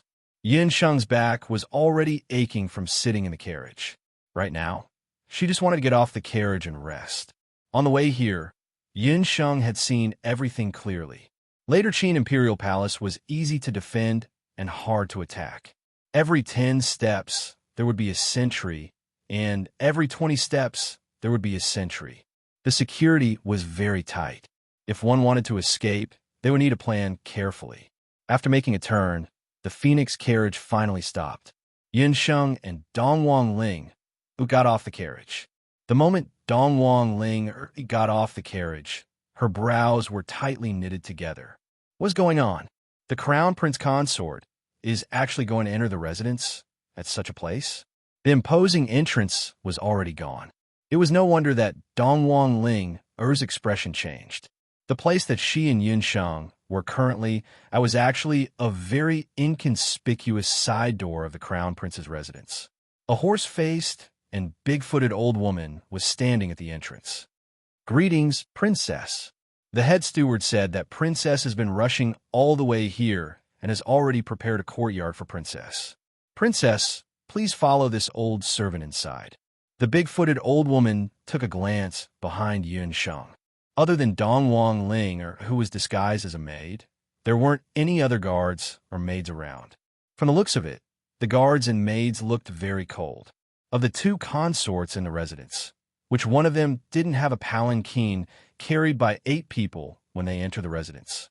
Everyone was escorted by attendants, and everyone was rewarded. Just like what the rumors said, this second princess was just a commoner who wasn't favored by the crown prince. Dongwang Ling, who didn't know what kind of luck she had that allowed her to become a phoenix. The big-footed old woman was dissatisfied. Unwillingly, she brought Yun Sheng and Dongwang Ling into the crown prince's residence. After making many turns, they finally arrived at a courtyard. It was a dilapidated courtyard, and the name of the courtyard was Snow Treading Courtyard.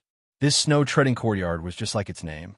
The courtyard was facing the north side, and moss had already grown out of the ground. Out of the 365 days in a year, there would be over 300 days where the sun couldn't be seen. The house was dilapidated, and the courtyard was overgrown with weeds. Fallen leaves were all over the ground. With just a glance, one could tell that this place had never been cleaned. What the hell is this place? Dongwang Ling couldn't bear it anymore. The people in the crown prince's residence are clearly trying to ostracize us. Haha, Princess, there are a lot of people in the crown prince's residence. Right now, other than the crown prince's Yuxuan, the other courtyards are all full. It wouldn't be good for you to squeeze into the same courtyard as the others. Just stay in Snow Treading Courtyard for a few months. No matter what, this is still a courtyard. Those stray cats and dogs in the Crown Prince's residence all love to come here. The big-footed old woman cursed in her heart. God knows if the Crown Prince will still want you after a few months. Dong Wang Ling still wanted to throw a tantrum. However, Yun Sheng shook her head, pushed open the courtyard's door, and walked into the courtyard. Right after entering the courtyard, a brazier was placed on the ground. What's with this brazier? When Dong Wang Ling saw the brazier, she couldn't help but get angry. Reporting to Princess, I heard that Princess was wandering among the commoners in her early years. Later, Qin, there was a saying that commoners were unlucky and would harm the Crown Prince's good fortune. Thus, one must cross this brazier of riches and get rid of their bad luck before being able to enter the Crown Prince's residence. Beside the side door, a big-footed old woman with a long face said with a sharp voice. What she was implying was that Dong Wang Sheng was of commoner origin and that it was hard for her to enter the Crown Prince's residence. Oh, since that's the case, then I will have to get rid of my bad luck. Yun Sheng smiled and walked to the front of the brazier. The flames in the brazier were reflected in her eyes, flickering. When the big-footed old woman saw Dong Wang Ling, she thought that she would be able to go to Concubine Li's place to receive a reward. Hey, my pearl hairpin fell into the brazier. Whoever can help me find it, I will reward them with 10 gold coins. That is the pearl hairpin that the Crown Prince gave to me. Yin Sheng raised her leg and was about to step over the brazier when she suddenly cried out in surprise. When the big-footed old woman heard that she would be rewarded with gold coins, she hurriedly went forward and said, "This old servant will help Princess look for it." She bent down and was about to go look for it. Yin Sheng sneered behind her back. Her black eyes stared at the fire in the brazier, and her eyes slightly narrowed. As if a ladle of oil had been poured onto the brazier, the fire in the brazier suddenly jumped up. Before the big-footed old woman could react, 2 hands appeared behind her. Yun Sheng fiercely kicked the big-footed old woman's buttocks. The big-footed old woman was caught off guard and fell face first onto the brazier.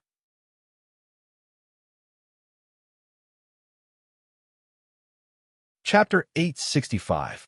The fire was burning fiercely, and it climbed from her clothes to her hair. The fire was also strange. No matter how they tried to extinguish it, the fire didn't seem to be getting smaller.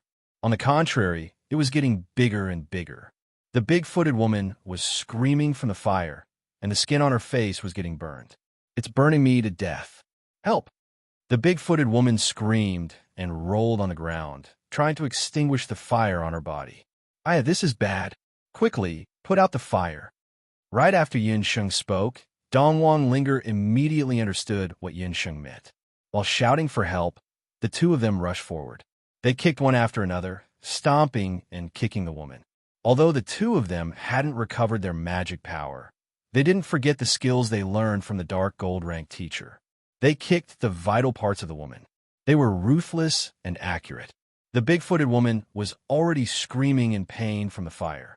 After being attacked by the 2 of them, she fainted in no time. She couldn't even make a sound.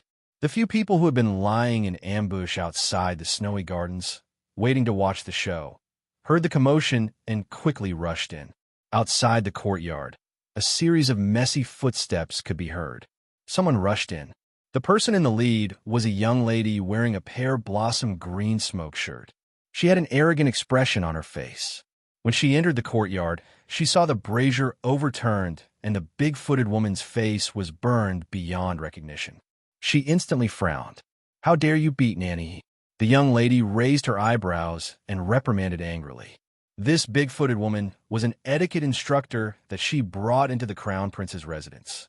Normally, when the maids and officials saw her in the residence, they would all be respectful. "How dare you? Who are you? How dare you speak to the Crown Prince consort like this?" Madame Li had just spoken when she saw the woman standing in front of her. Madame Li believed that she was an outstanding beauty. However, although the woman in front of her was dressed as an attendant, her appearance and temperament weren't inferior to Madame Li, who was born as Princess Tang Yuan. "You are? Men, drag this blind bitch away and flog her to death." However, when she saw the other party's appearance, Madame Li became even angrier. Damn it! Even a maid who was part of the dowry looks so troublesome. This maid actually dared to talk back to me. Stop! A cold female voice made everyone in the courtyard stop what they were doing. Everyone's gaze landed on a woman not far away. The woman's voice was as cold as the winter wind as she stood in the courtyard without any sunlight. She was dressed in a fiery red dress, with pitch-black eyes, snow-white skin, and flawless facial features. Her entire being was as cold as snow, but her face was like the scorching summer sun, lighting up the entire remote courtyard. Madame Li's pupils constricted, as if she had been blinded by the woman's beauty. Was she the princess of the eastern capital? That lowly princess from the common folk? Madame Li's gaze landed on the red dress with phoenix feathers on Yunxing's body. After recognizing the dress, Madame Li's jealousy grew crazily like wild grass. It was a dress made of luan feathers. A year ago, Prince Dugu had found a saint-ranked fire feather luan while hunting at the border. This type of luan was extremely rare. At that time, Prince Dugu had only managed to hunt one. Even the Emperor of Zhou State and Empress Qing hadn't managed to get a fire feather luan. Madame Li didn't expect that this dress made of fire feather luan's feathers would be given to Dongwang Sheng. Dongwang Sheng, how dare you stop me? Madame Li stared at Yun Sheng's face, and there was only jealousy and hatred left in her eyes. She originally thought that a cowardly crown prince consort had arrived, but who knew that this princess from the eastern capital wasn't a good person either. As soon as Madame Li finished speaking, the maids beside her swarmed forward and surrounded Yun Sheng and Dong Huangling. Madame Li came prepared today. The maids that she brought along were all selected from Tang Yuan back then. They were either skilled in martial arts or magic. So what if I'm capable? Let me ask you, who are you and who am I? Facing such a situation, Yunxing didn't get angry. Instead, she smiled, and there was a hint of beauty in her eyes. Her already beautiful face flashed with a magnificence that made people unable to help but raise their eyebrows. You, me. With just one sentence, Yunsheng made Madame Li speechless. You can't answer me? Let me tell you then. I, Dongwang Sheng, am the future crown prince consort that was personally brought over by Dugu Xiu, the crown prince of Qin. You, Madame Li, are a concubine in the crown prince's residence. If I say one, it means one. If I say two, it means two. Now, take you and your people and get out of Trampling Snow Garden. A hint of killing intent flashed past Yun Sheng's eyes. Her voice was as cold as the winter wind, making people tremble with fear. Madame Li, who was originally arrogant, couldn't help but feel ashamed. Indeed, in terms of status, she wasn't as good as Yun Sheng. However, she definitely wouldn't let the matter of Trampling Snow Garden go. When the crown prince comes back, see how I'll deal with you. Madame Li stomped her feet and left with Nanny He, along with a group of maids. The group of people walked out of Trampling Snow Garden in a single file. Outside Trampling Snow Garden, Madame Shi Bai was playing with a small golden python in her hand. Seeing Madame Li rush out angrily, she pursed her lips and scolded softly, "Useless thing." Madame Shi Bai looked up at the sky and saw a large eagle flying over. She pursed her lips and smiled. The large eagle flew into Feathered Eagle Garden. Dugu Xiu's other concubine, Madame Qing, raised her hand, and the large eagle landed on her arm. The large eagle cooed a few times. Madame Qing couldn't help but raise her eyebrows. Big guy, are you saying that Madame Li was chased out? Madame Qing originally wanted to see how Madame Li would deal with the future crown prince consort. She didn't expect that the legendary commoner princess, who didn't know magic or martial arts, would be so difficult to deal with. Well, there are still 3 months before the crown prince's wedding. With Madame Li's personality, she definitely won't let it go. Madame Qing thought. It seemed that she had to find a chance to meet this crown prince consort personally. In the throne room, the later Qin Emperor Dugu Sheng was having a discussion with a group of officials. Father, His Highness the Crown Prince has returned, an internal court eunuch said in a high-pitched voice. Dugu Xiu strode into the throne room. When Dugu Sheng saw him, The frown on his face eased a little. "Father, what is so urgent?" Duguxiu was still a little absent-minded. He left in a hurry and didn't remember that he hadn't arranged a courtyard for Yunsheng until he reached the throne room. There wasn't a suitable courtyard for Yunsheng to live in at the moment in the Crown Prince's residence. Prince Biming of Zhou State has rebelled. Duguxiu ordered someone to pass a secret report to Duguxiu. Yi Biming rebelled? Duguxiu was still a little confused when he heard the news. He didn't expect that after being a prince of Zhou State for so many years, Yi Biming had tolerated the fact that Zhou State deposed a crown prince, killed a crown prince, and installed a new crown prince. He didn't rebel, but now he suddenly rebelled. But when Duguxiu opened the secret report, there were only 8 words on it. Duguxiu couldn't help but tremble when he saw those 8 words. The secret report fell to the ground.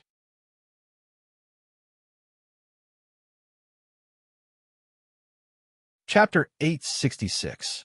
I vow to marry Yunsheng as my betrothal gift.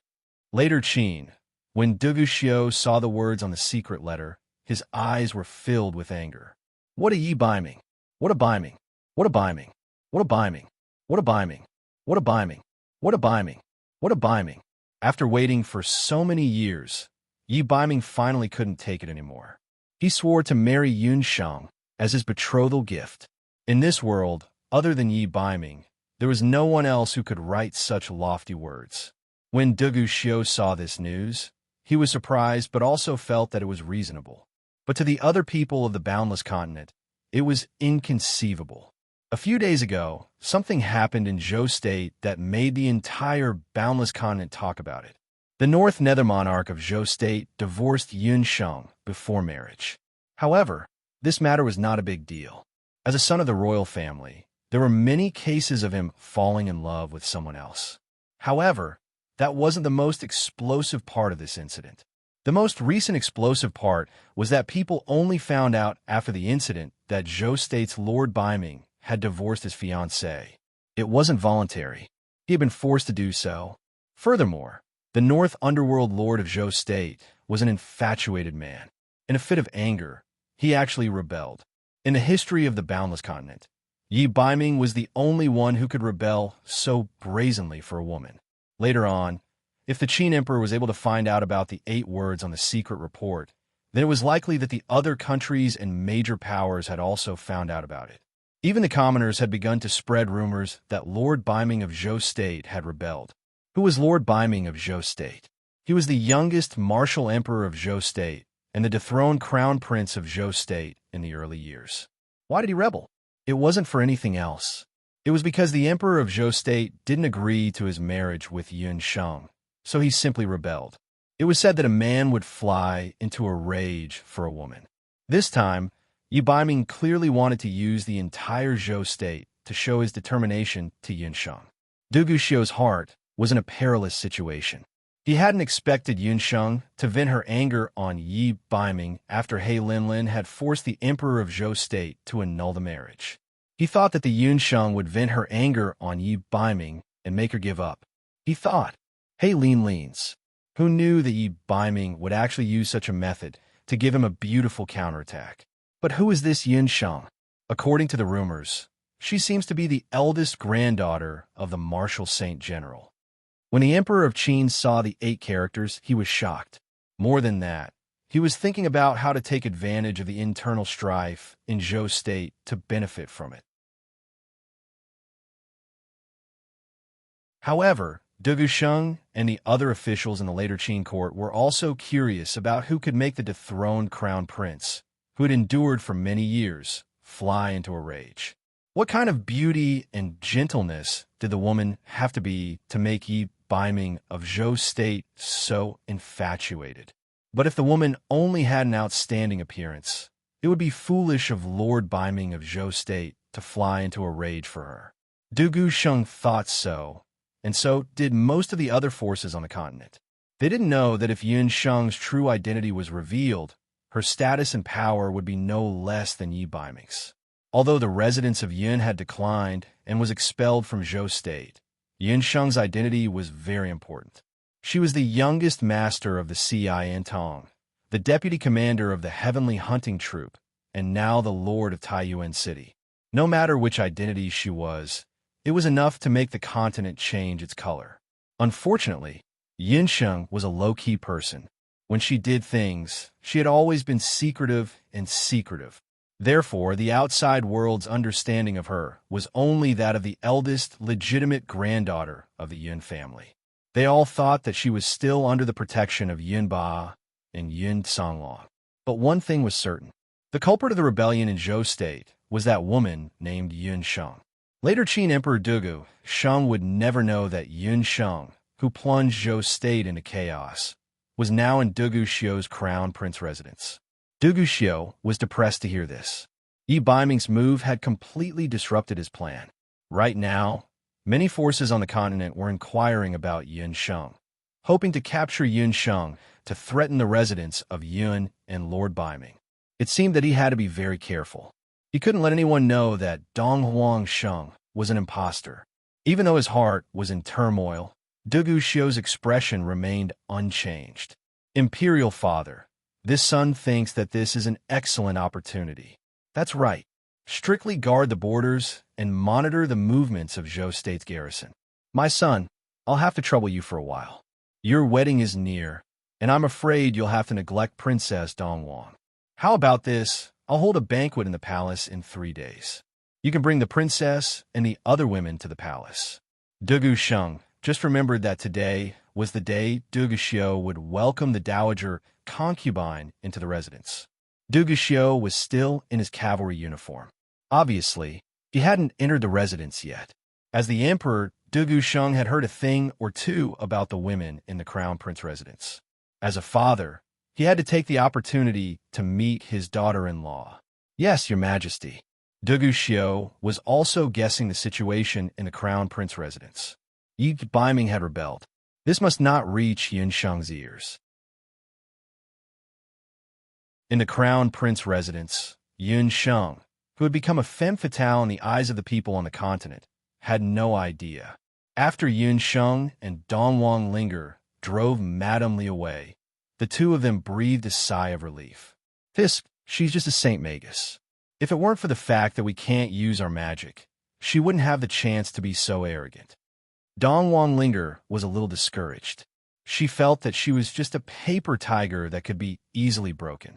Not only could she not help Yun Sheng, but she would also be a burden to her. The more she thought about it, the more she regretted it. If it weren't for her, Yun Sheng wouldn't have fallen into Dugu Xiu's hands. There was nothing in this dilapidated courtyard.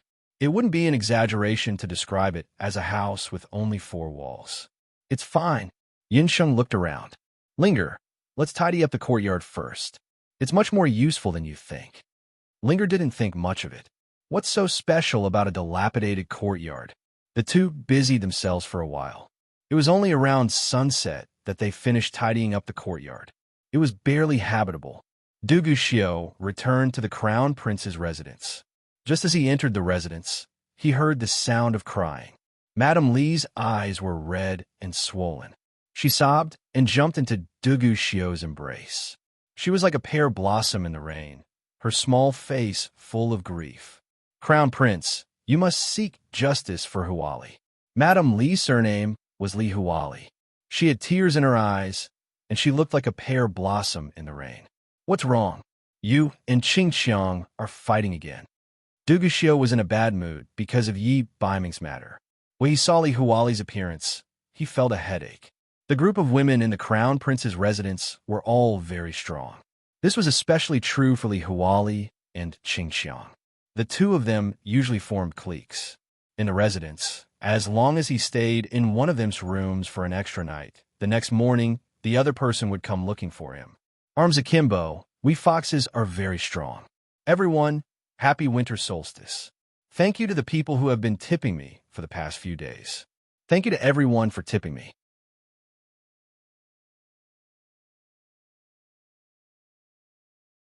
Chapter 867.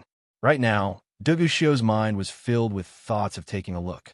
Yun Sheng wasn't used to living in the crown prince's residence, and after Li Huali made such a scene, she became even more irritated.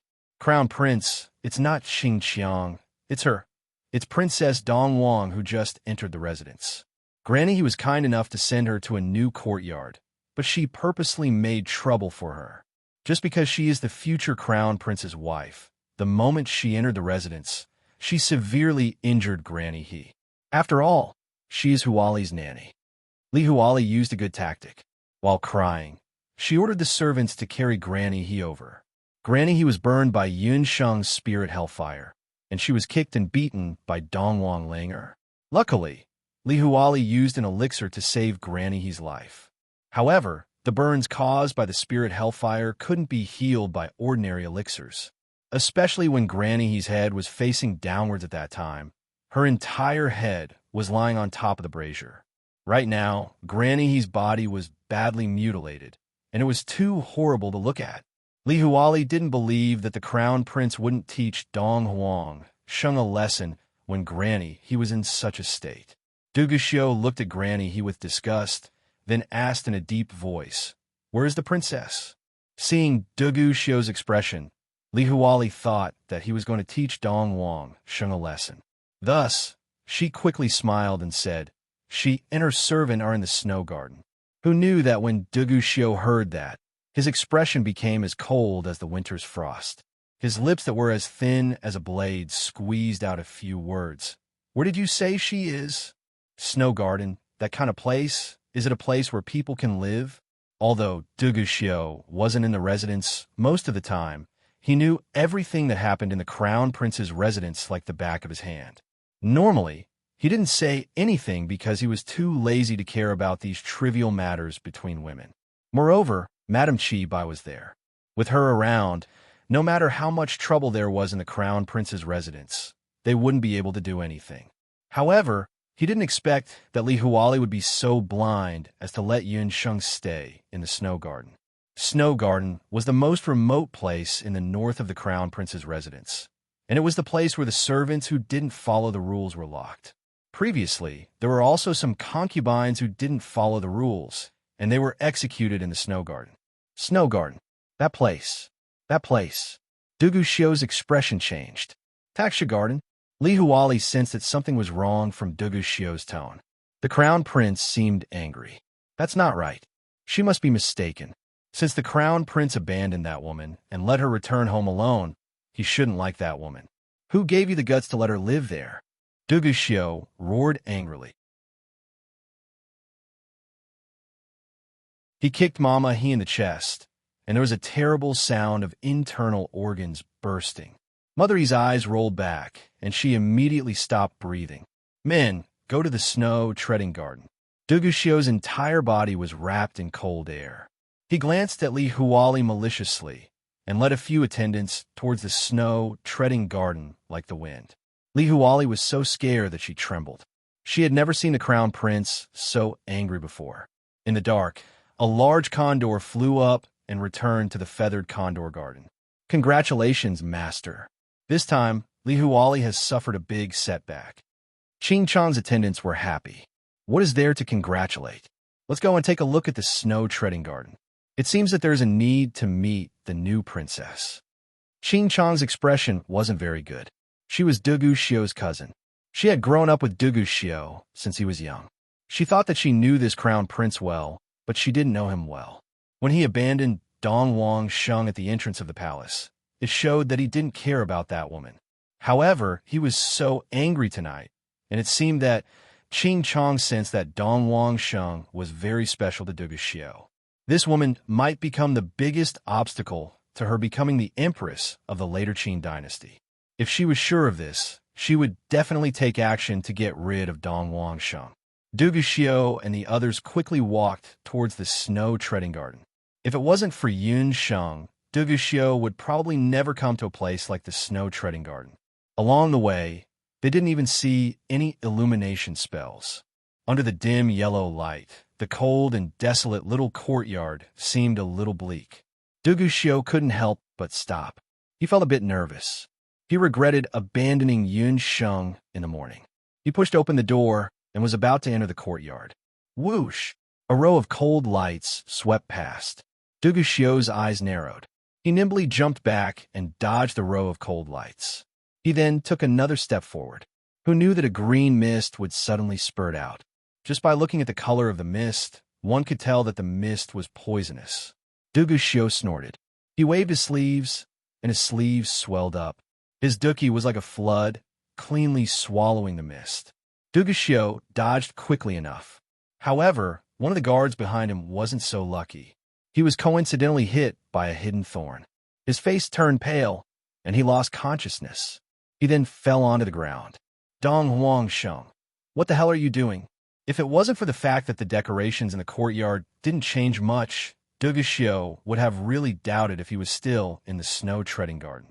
Linger, I already said that we need to move a bit. Also, the number of throat-sealing tree isn't enough, and the poison of the snake breath grass isn't enough. At the corner of the wall, two people were squatting down. Dugushio took a closer look. They were Yinsheng and Dongwang Linger. The two of them weren't surprised at Dugushio's intrusion at all. They were currently discussing the plants in the courtyard with great interest. When Yunsheng entered the snow-treading garden, she already felt that this garden wasn't simple. It wasn't that the energy in this place was heavy. Yunsheng had the elf hellfire. No matter how gloomy this place was, it wouldn't affect her at all. What made Yunsheng surprised was that the plants in this place were very special. Later Qin soil was barren, and most of the soil wasn't fertile. However, this snow-treading garden was different, because many of the corpses of the crown prince's servants and concubines were buried here. The soil here was abnormally fertile. In addition, it was shady all year round. Thus, the plants that grew here had unknowingly mutated and became demonic plants. Among them, there was the throat-sealing tree. This kind of tree could shoot out blood thorns, and once it saw blood, it would cause people to fall into a deep coma. There was also a type of poisonous grass called the snake breath grass. Once it heard any movements, it would shoot out poisonous gas like a poisonous snake. If people didn't take precautions, they would easily fall into the trap.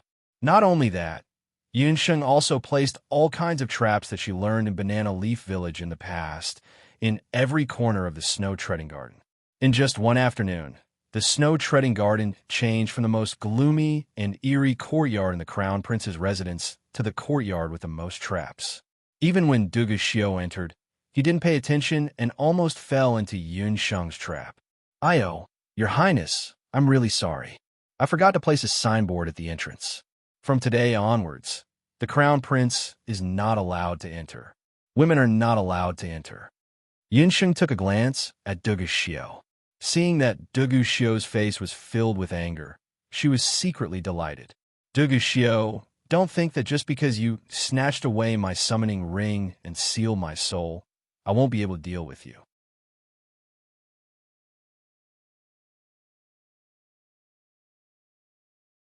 Chapter 868. The Crown Prince is not allowed to enter, and women are not allowed to enter? Crown Prince Dugu's iron-blooded guards were all staring at each other. This future Crown Princess is too valiant, isn't she?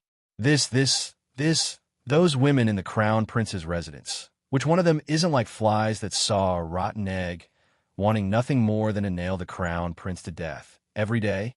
But this future Crown Princess actually said that the Crown Prince is not allowed to get close to her. Dugushio's handsome face was filled with the word stinky. "You dare? Who gave you the guts to do that? Immediately move to Yu Pavilion." Dugushio was extremely angry. With a wave of his hand, a blood-sealing throat tree at the side was pulled out of the ground by his duki. How is this a place for people to live?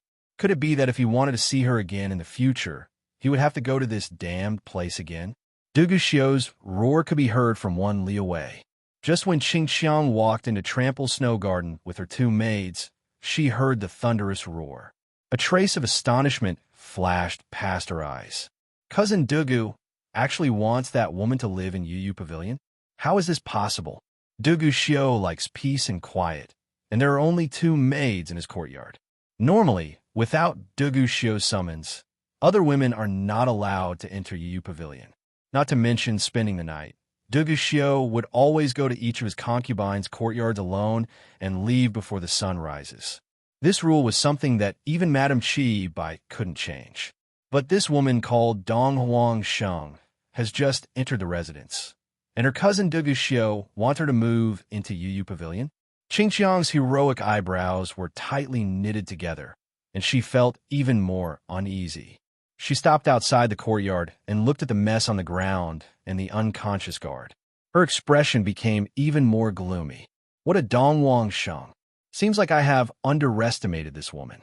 Wait a moment, Crown Prince Dugu, you might not know about the customs of the East Imperial Dynasty. Before getting married, unmarried couples should try their best not to meet each other, and they can't live together. Otherwise, there will be a bloody disaster.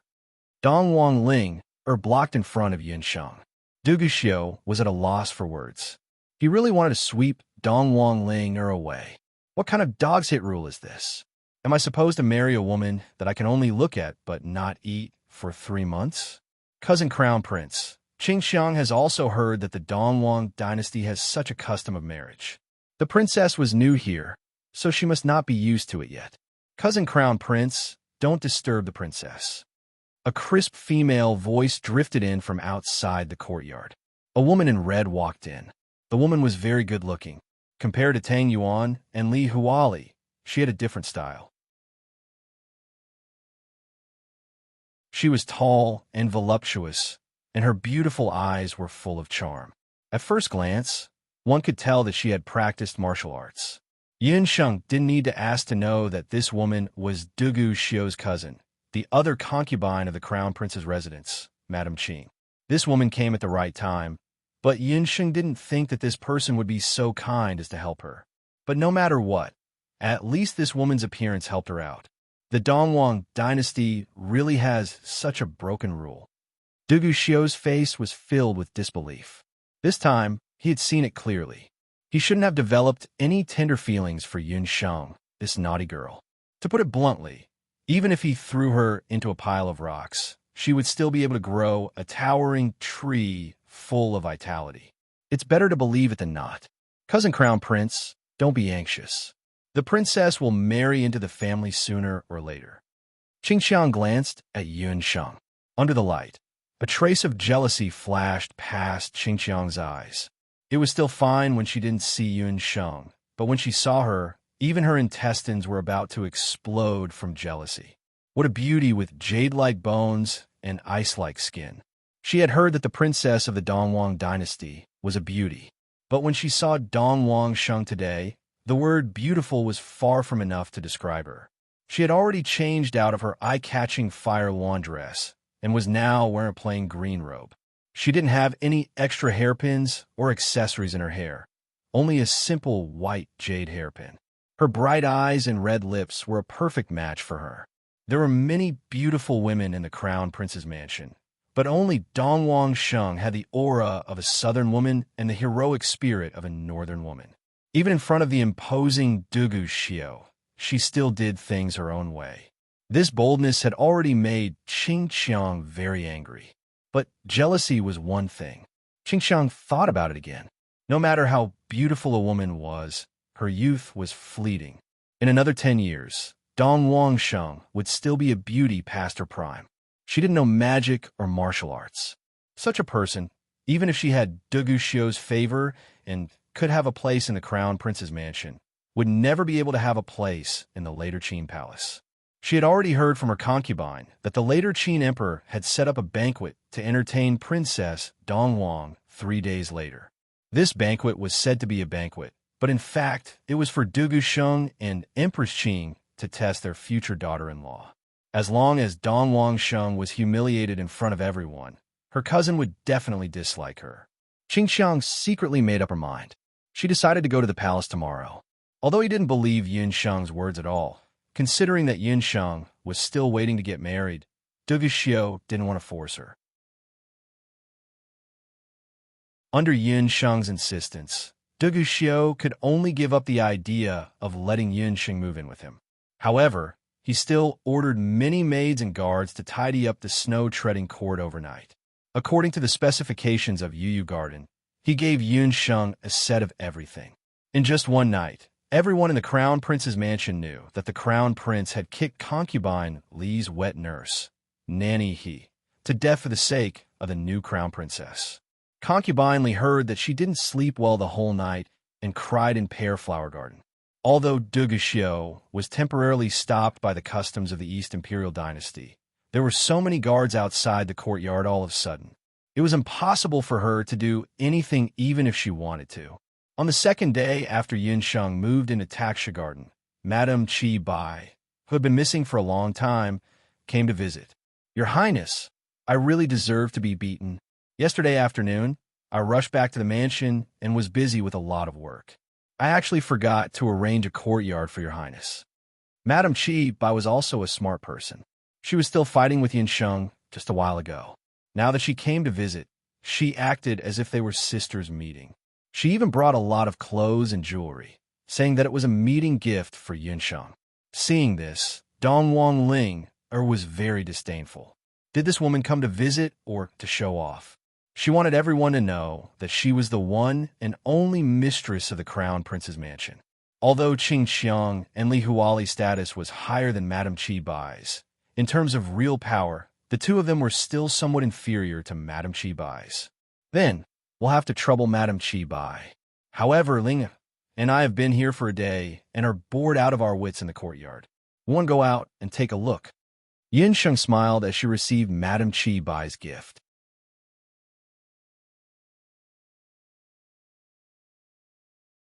Chapter 869. Yunsheng didn't stand on ceremony and accepted all of them with a smile. After all, Duguxiu had taken her summoning ring. Inside the beast language ring, there were still hundreds of millions of her assets and magical beasts. As for Madame Qi Bai, Yunsheng still wanted to find out the solution to yearning for day and night from her. It was still necessary to cater to her on the surface. Your Highness wants to go shopping? That's fine. This servant also wants to buy some things for the estate. There's no harm in going shopping with your Highness. Madame Qi Bai smiled affectionately. Rather than accompanying, it was more like stalking. Madame Qi Bai's eyes darkened. Duguxiu was furious after Li Huali caused a ruckus last night. He summoned her to Yuyuxian that very night and reprimanded her. In other words, Yunsheng was in the Crown Prince's estate and no one was allowed to have any ideas about Yunsheng. However, Madame Qi Bai used the wrong method to kill with a borrowed knife this time. After leaving the Crown Prince's estate, Madame Qi Bai found two soft palanquins, and the three of them headed towards the busiest street in Yangdu, Vermilion Bird Avenue. Due to Yunsheng's request to stay on the street for a while, Madame Qi Bai sent away the palanquin bearers and only brought a maidservant to accompany Yunsheng on a stroll on Vermilion Bird Avenue. Vermilion Bird Avenue was very spacious and lined with shops on both sides. Most of the people walking on the street were martial artists. However, later Qin's public security was very strict. Even on the streets, soldiers armed with sabers could often be seen patrolling. The three women's appearances were very outstanding and attracted many passers-by. However, many people clearly recognized Madame Qi Bai and were quiet on the way. No one came to disturb Yunsheng and the others. What does your Highness want to see? Later Qin isn't like Dongdu and Zhou State. The products here are somewhat barren. However, soul stones, magical beast hides, and ores are very abundant. Madame Qi Bai found it strange when she saw Yunsheng looking left and right, but not entering a shop. I want to find a medicine shop and buy some medicinal herbs. Yunsheng smiled. Your Highness also knows medical skills? Madame Qi Bai didn't know that Yunsheng also knew medical skills. Haha, I know a little. Yunsheng smiled, but didn't say anything. Right now, she couldn't do anything. Later Qin, everyone would know martial arts. It would be fine if she stayed in the Crown Prince's residence all the time, but if she went out, she would be in a passive situation. Yunsheng thought for a while and decided to prepare some herbs for herself, especially poisons and the like, just in case. Since that's the case, I still have some matters to attend to. Princess only needs to meet me at Tianya Building before sunset. Madame Qi Bai had been following Yunsheng the whole way, but she didn't see anything strange about her. In any case, As long as Yun Sheng did not get rid of her longing, she would not be able to leave the crown prince's residence without permission. After Yun Sheng separated from Madame Qi Bai and confirmed that no one was following them, she turned into an alley. Dong Wang Linger took out 2 bamboo hats, and after the 2 of them covered their faces, they walked out of the alley. The 2 of them went straight to the biggest pawn shop on Vermilion Bird Street. After entering the pawn shop, Yun Sheng took out all of the gold and silver accessories that Dugu Xiu had left for her. When the shopkeeper of the pawn shop saw the dazzling jewels, he was dazzled. While the shopkeeper of the pawn shop was counting the jewels, he sized up the 2 of them suspiciously. From the way these 2 ladies acted and talked, they seemed to be from a wealthy family. These jewels couldn't have been stolen from somewhere. After using the jewels that Dugu Xiu gave her, Yun Sheng obtained a limitless gold card with 120,000 gold coins in it and walked out of the pawn shop. Yun Sheng, are you really not going to use this chance to escape? Seeing that there was no one around, Dong Wang Linger asked in a low voice. No matter where I escape to, I will still be caught.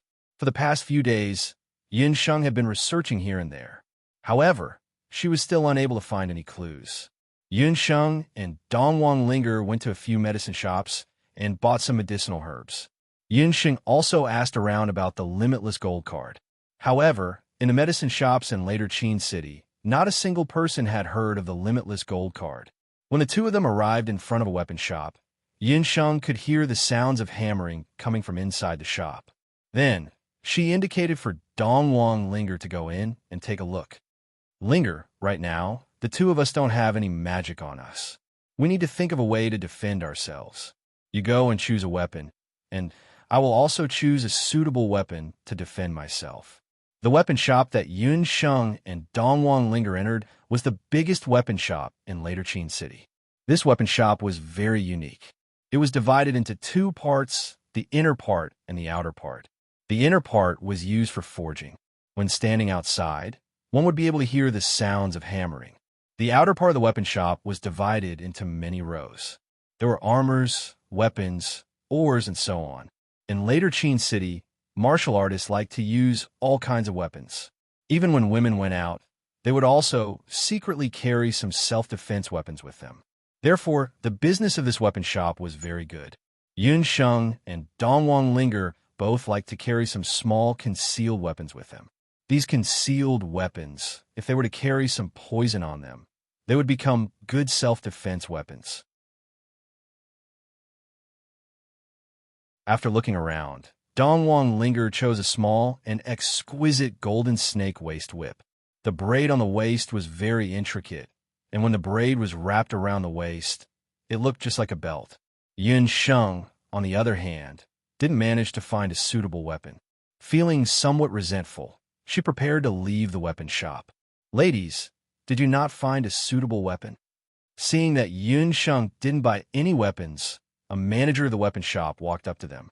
Although the 2 customers used bamboo hats to cover their appearances, one could tell that the 2 of them weren't ordinary people. Big brother, to tell you the truth, I want to find a bow. Unfortunately, the bows here are all too big. Yun Sheng curled her lips. The people of later Qin City were all tall and sturdy, just like the people of the north. Even the weapons that they forged were mostly the same. Just the Golden Fury bow alone weighed more than 50 kilograms. If it was her, she would still be able to fuse with the monster strength egg. But right now, she didn't have the beast language ring with her. With such a bow, wouldn't it be too heavy for her? Lady, please wait a moment. How about this? If Lady is able to pay 500 gold coins for the entrance fee, there will be an auction in Big Dipper Martial Hall in a while. Lady might be able to buy a suitable weapon from the auction. From a manager, Yun Sheng found out that this weapon shop was actually opened by the number 1 Big Dipper Martial Hall in later Qin City. The weapons sold here weren't the best. Every 10 days, Big Dipper Martial Hall would hold an auction. At that auction, a lot of rare weapons would appear. Not only weapons, but some rare combat skills would also appear at the Big Dipper auction. In order to enter the Big Dipper auction, regardless of whether one was able to buy a suitable item at the auction, one would have to pay 500 gold coins for the entrance fee. Yun Sheng pondered for a moment. Seeing that it was still early and she had already bought all the medicinal herbs, she might as well go to the Big Dipper auction to take a look. Perhaps she might be able to buy something good. The two of them paid the gold coins at the manager and received 2 tickets for the auction. According to the manager's instructions, the auction would be held in Big Dipper Marshall Hall. They only needed to go out and walk to the end of Vermilion Bird Avenue.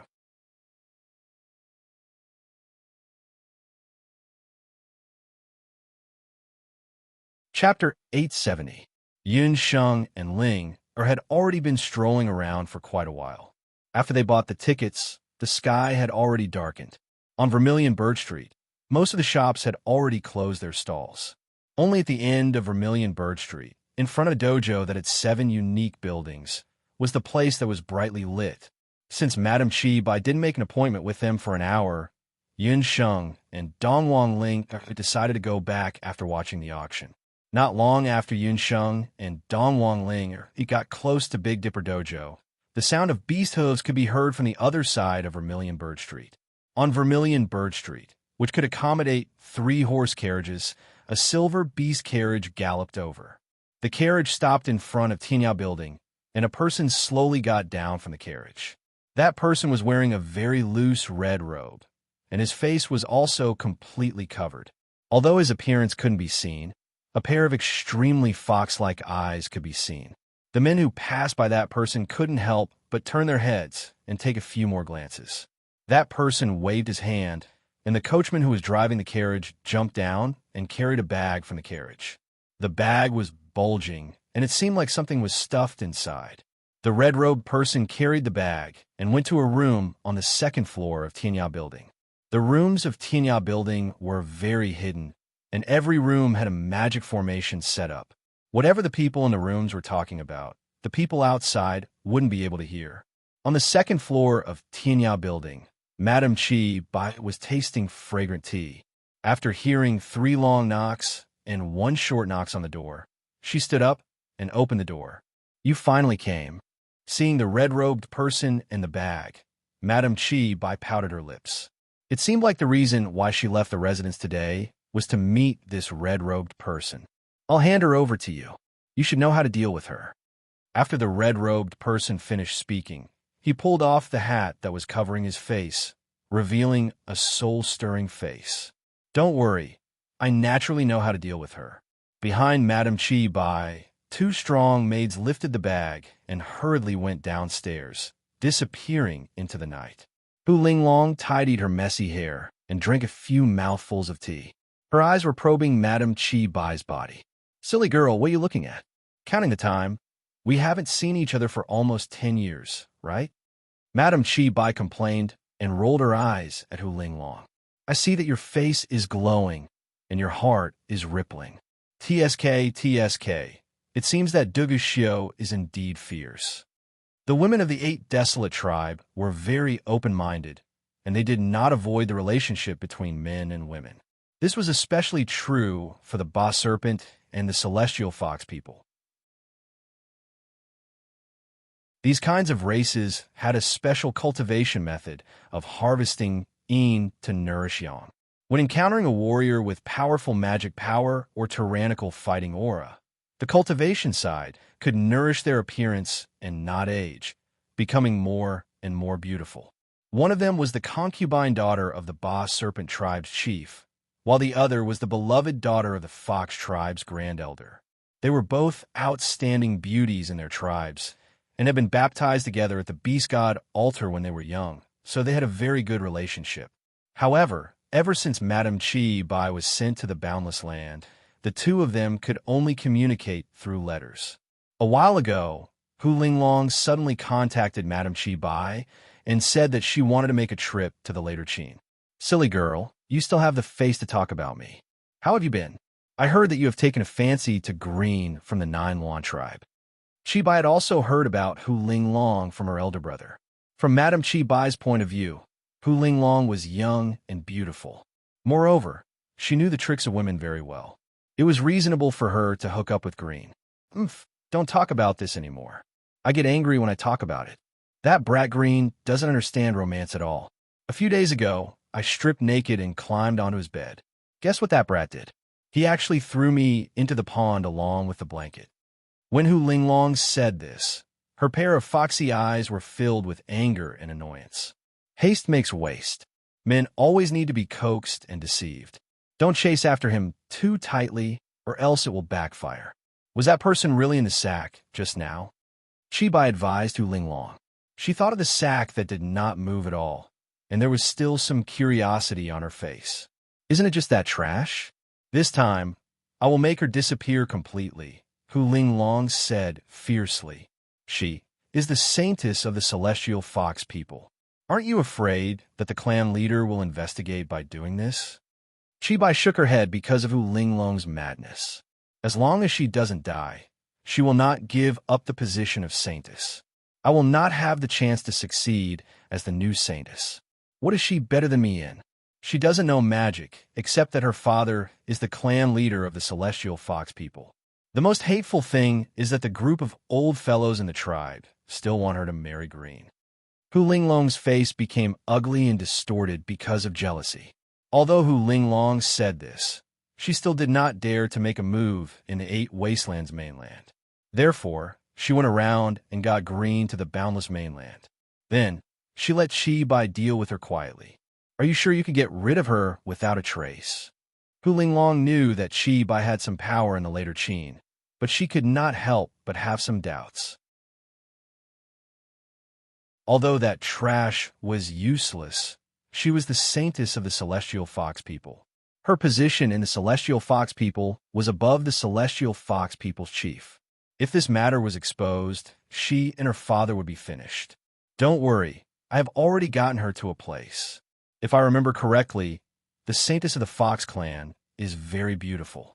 I believe that the people there will be very fond of her when they see her. In a few days, she will become a man's plaything. The saintess will be defiled, and she will be humiliated by a human man. Even if she is found, she will be executed, Madame Chibai chuckled. That's good. I knew it was right to leave this matter to you. Hu Linglong laughed like a flower. The two of them chatted about some of the matters that happened in the tribe recently. In a certain alley in Fengdu, a man who looked like a manager was reprimanding angrily. What are you guys doing? How could you let such a good person run away? A man who looked like a martial artist said in a low voice. Second manager, we also did not expect that woman to run away when it was dark. However, we have already sent magical beasts to chase after her. We will definitely find her tomorrow morning. Rice Bucket, the reason the dojo raised you guys is to eat and not do anything. The auction will start in half an hour. If there is no one, how am I going to explain it? I invited Master Ching to personally come. He just wanted to take an 108th concubine, the manager said angrily. At this time, a man ran over and whispered in the ear of the steward. Oh, is there really such a thing? Where is she? Bring her over for me to see. After hearing the man's words, the manager's anxious expression disappeared, and he impatiently urged the man. It was truly someone giving him a pillow when he wanted to sleep. This treasure came at the right time. Madame Chibai's 2 maids carried the gunny sack and stealthily delivered it to the steward.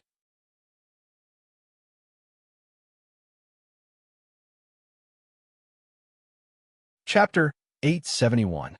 After seeing the 2 maids, the manager's expression relaxed a bit. He nodded his head at the 2 maids. Obviously, he was very familiar with the 2 maids and had done similar things many times. These 2 maids are the subordinates of Madame Chibai.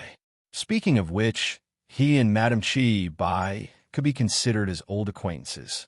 Previously, there were a few disobedient maids and concubines in the Crown Prince's mansion, and they were all secretly dealt with through him. Later Qin's imperial family and Big Dipper Martial Dojo had always had a good relationship. Many princes had trained in Big Dipper Martial Dojo before.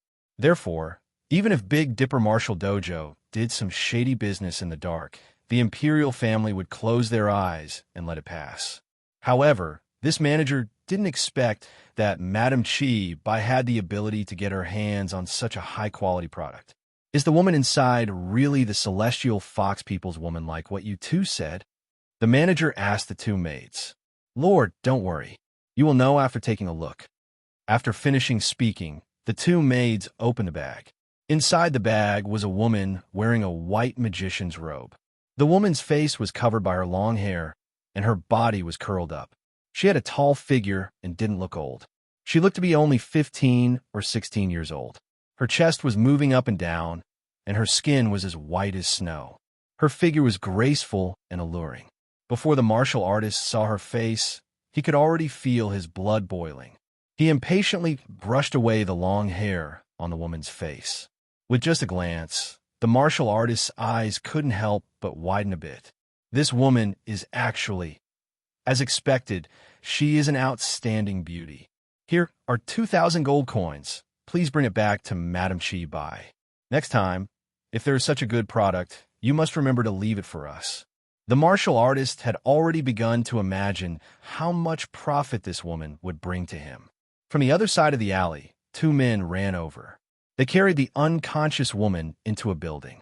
After seeing that the woman was taken away, the two maids left with the gold coins. At the front of the alley, Yun Sheng and Dongwang Linger walked over. They didn't know that just a moment ago, behind the alley, a dirty transaction happened. Yun Sheng and Dongwang Linger walked into the Big Dipper martial dojo. After asking around, they found out that tonight's auction would be held in the Tianshu building. Due to the auction, there were many people coming and going in the Big Dipper martial arts hall. People dressed as martial artists could be seen patrolling everywhere. Although she didn't have any magic power, Yun Sheng could still keenly sense that there were martial artists with extraordinary strength hiding in every corner. It was obviously impossible for them to cause trouble at the Big Dipper auction. When he arrived outside the Tianshu building, there was a commotion behind him. He saw a luxuriously dressed man with gold and silver ornaments walking over under the escort of 5 to 6 cultivators. Those who recognized the man retreated to the side. It could be seen that this man had some status. Yun Sheng and Dongwang Ling took out their tickets and walked into the auction site.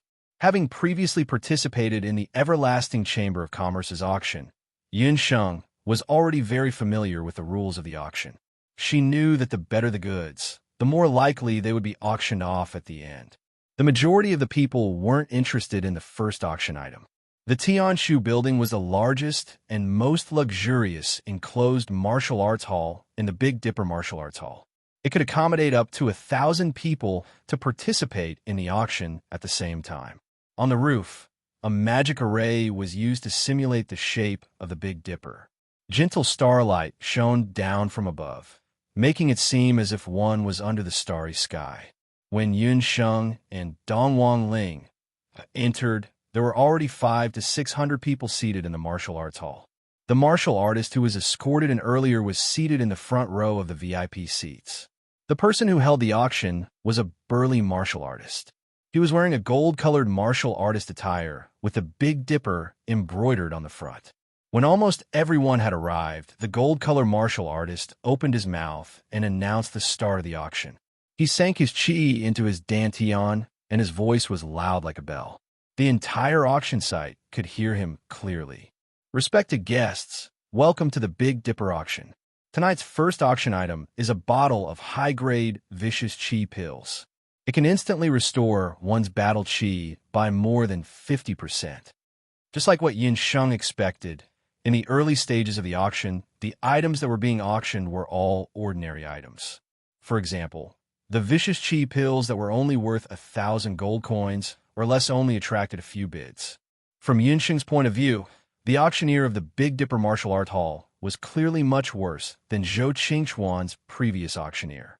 Yun Sheng also didn't see any weapon-type items being auctioned. She and Dongwang Ling were somewhat dispirited.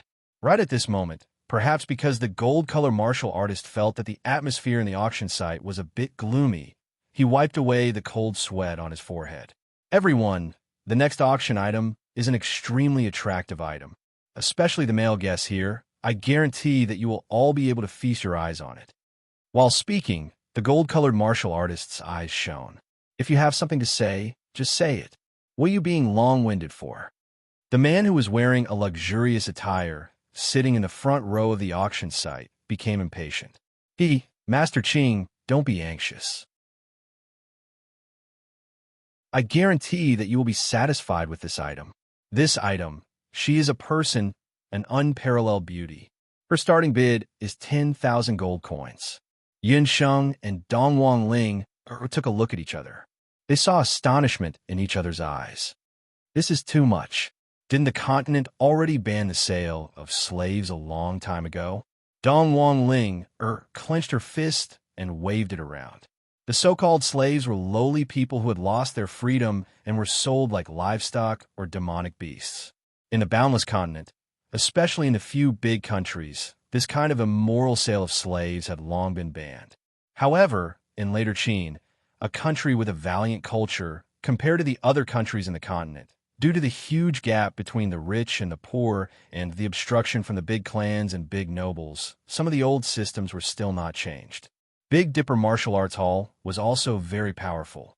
Therefore, some rich merchants and nobles liked to openly bid in places like the auction site to buy young and beautiful slaves. What Yin Sheng and Dongwang Ling didn't know was that the sale of slaves was also one of the main features of Big Dipper Martial Arts Hall to attract customers. However, the price of ordinary slaves was at most 100 to 1,000 gold coins.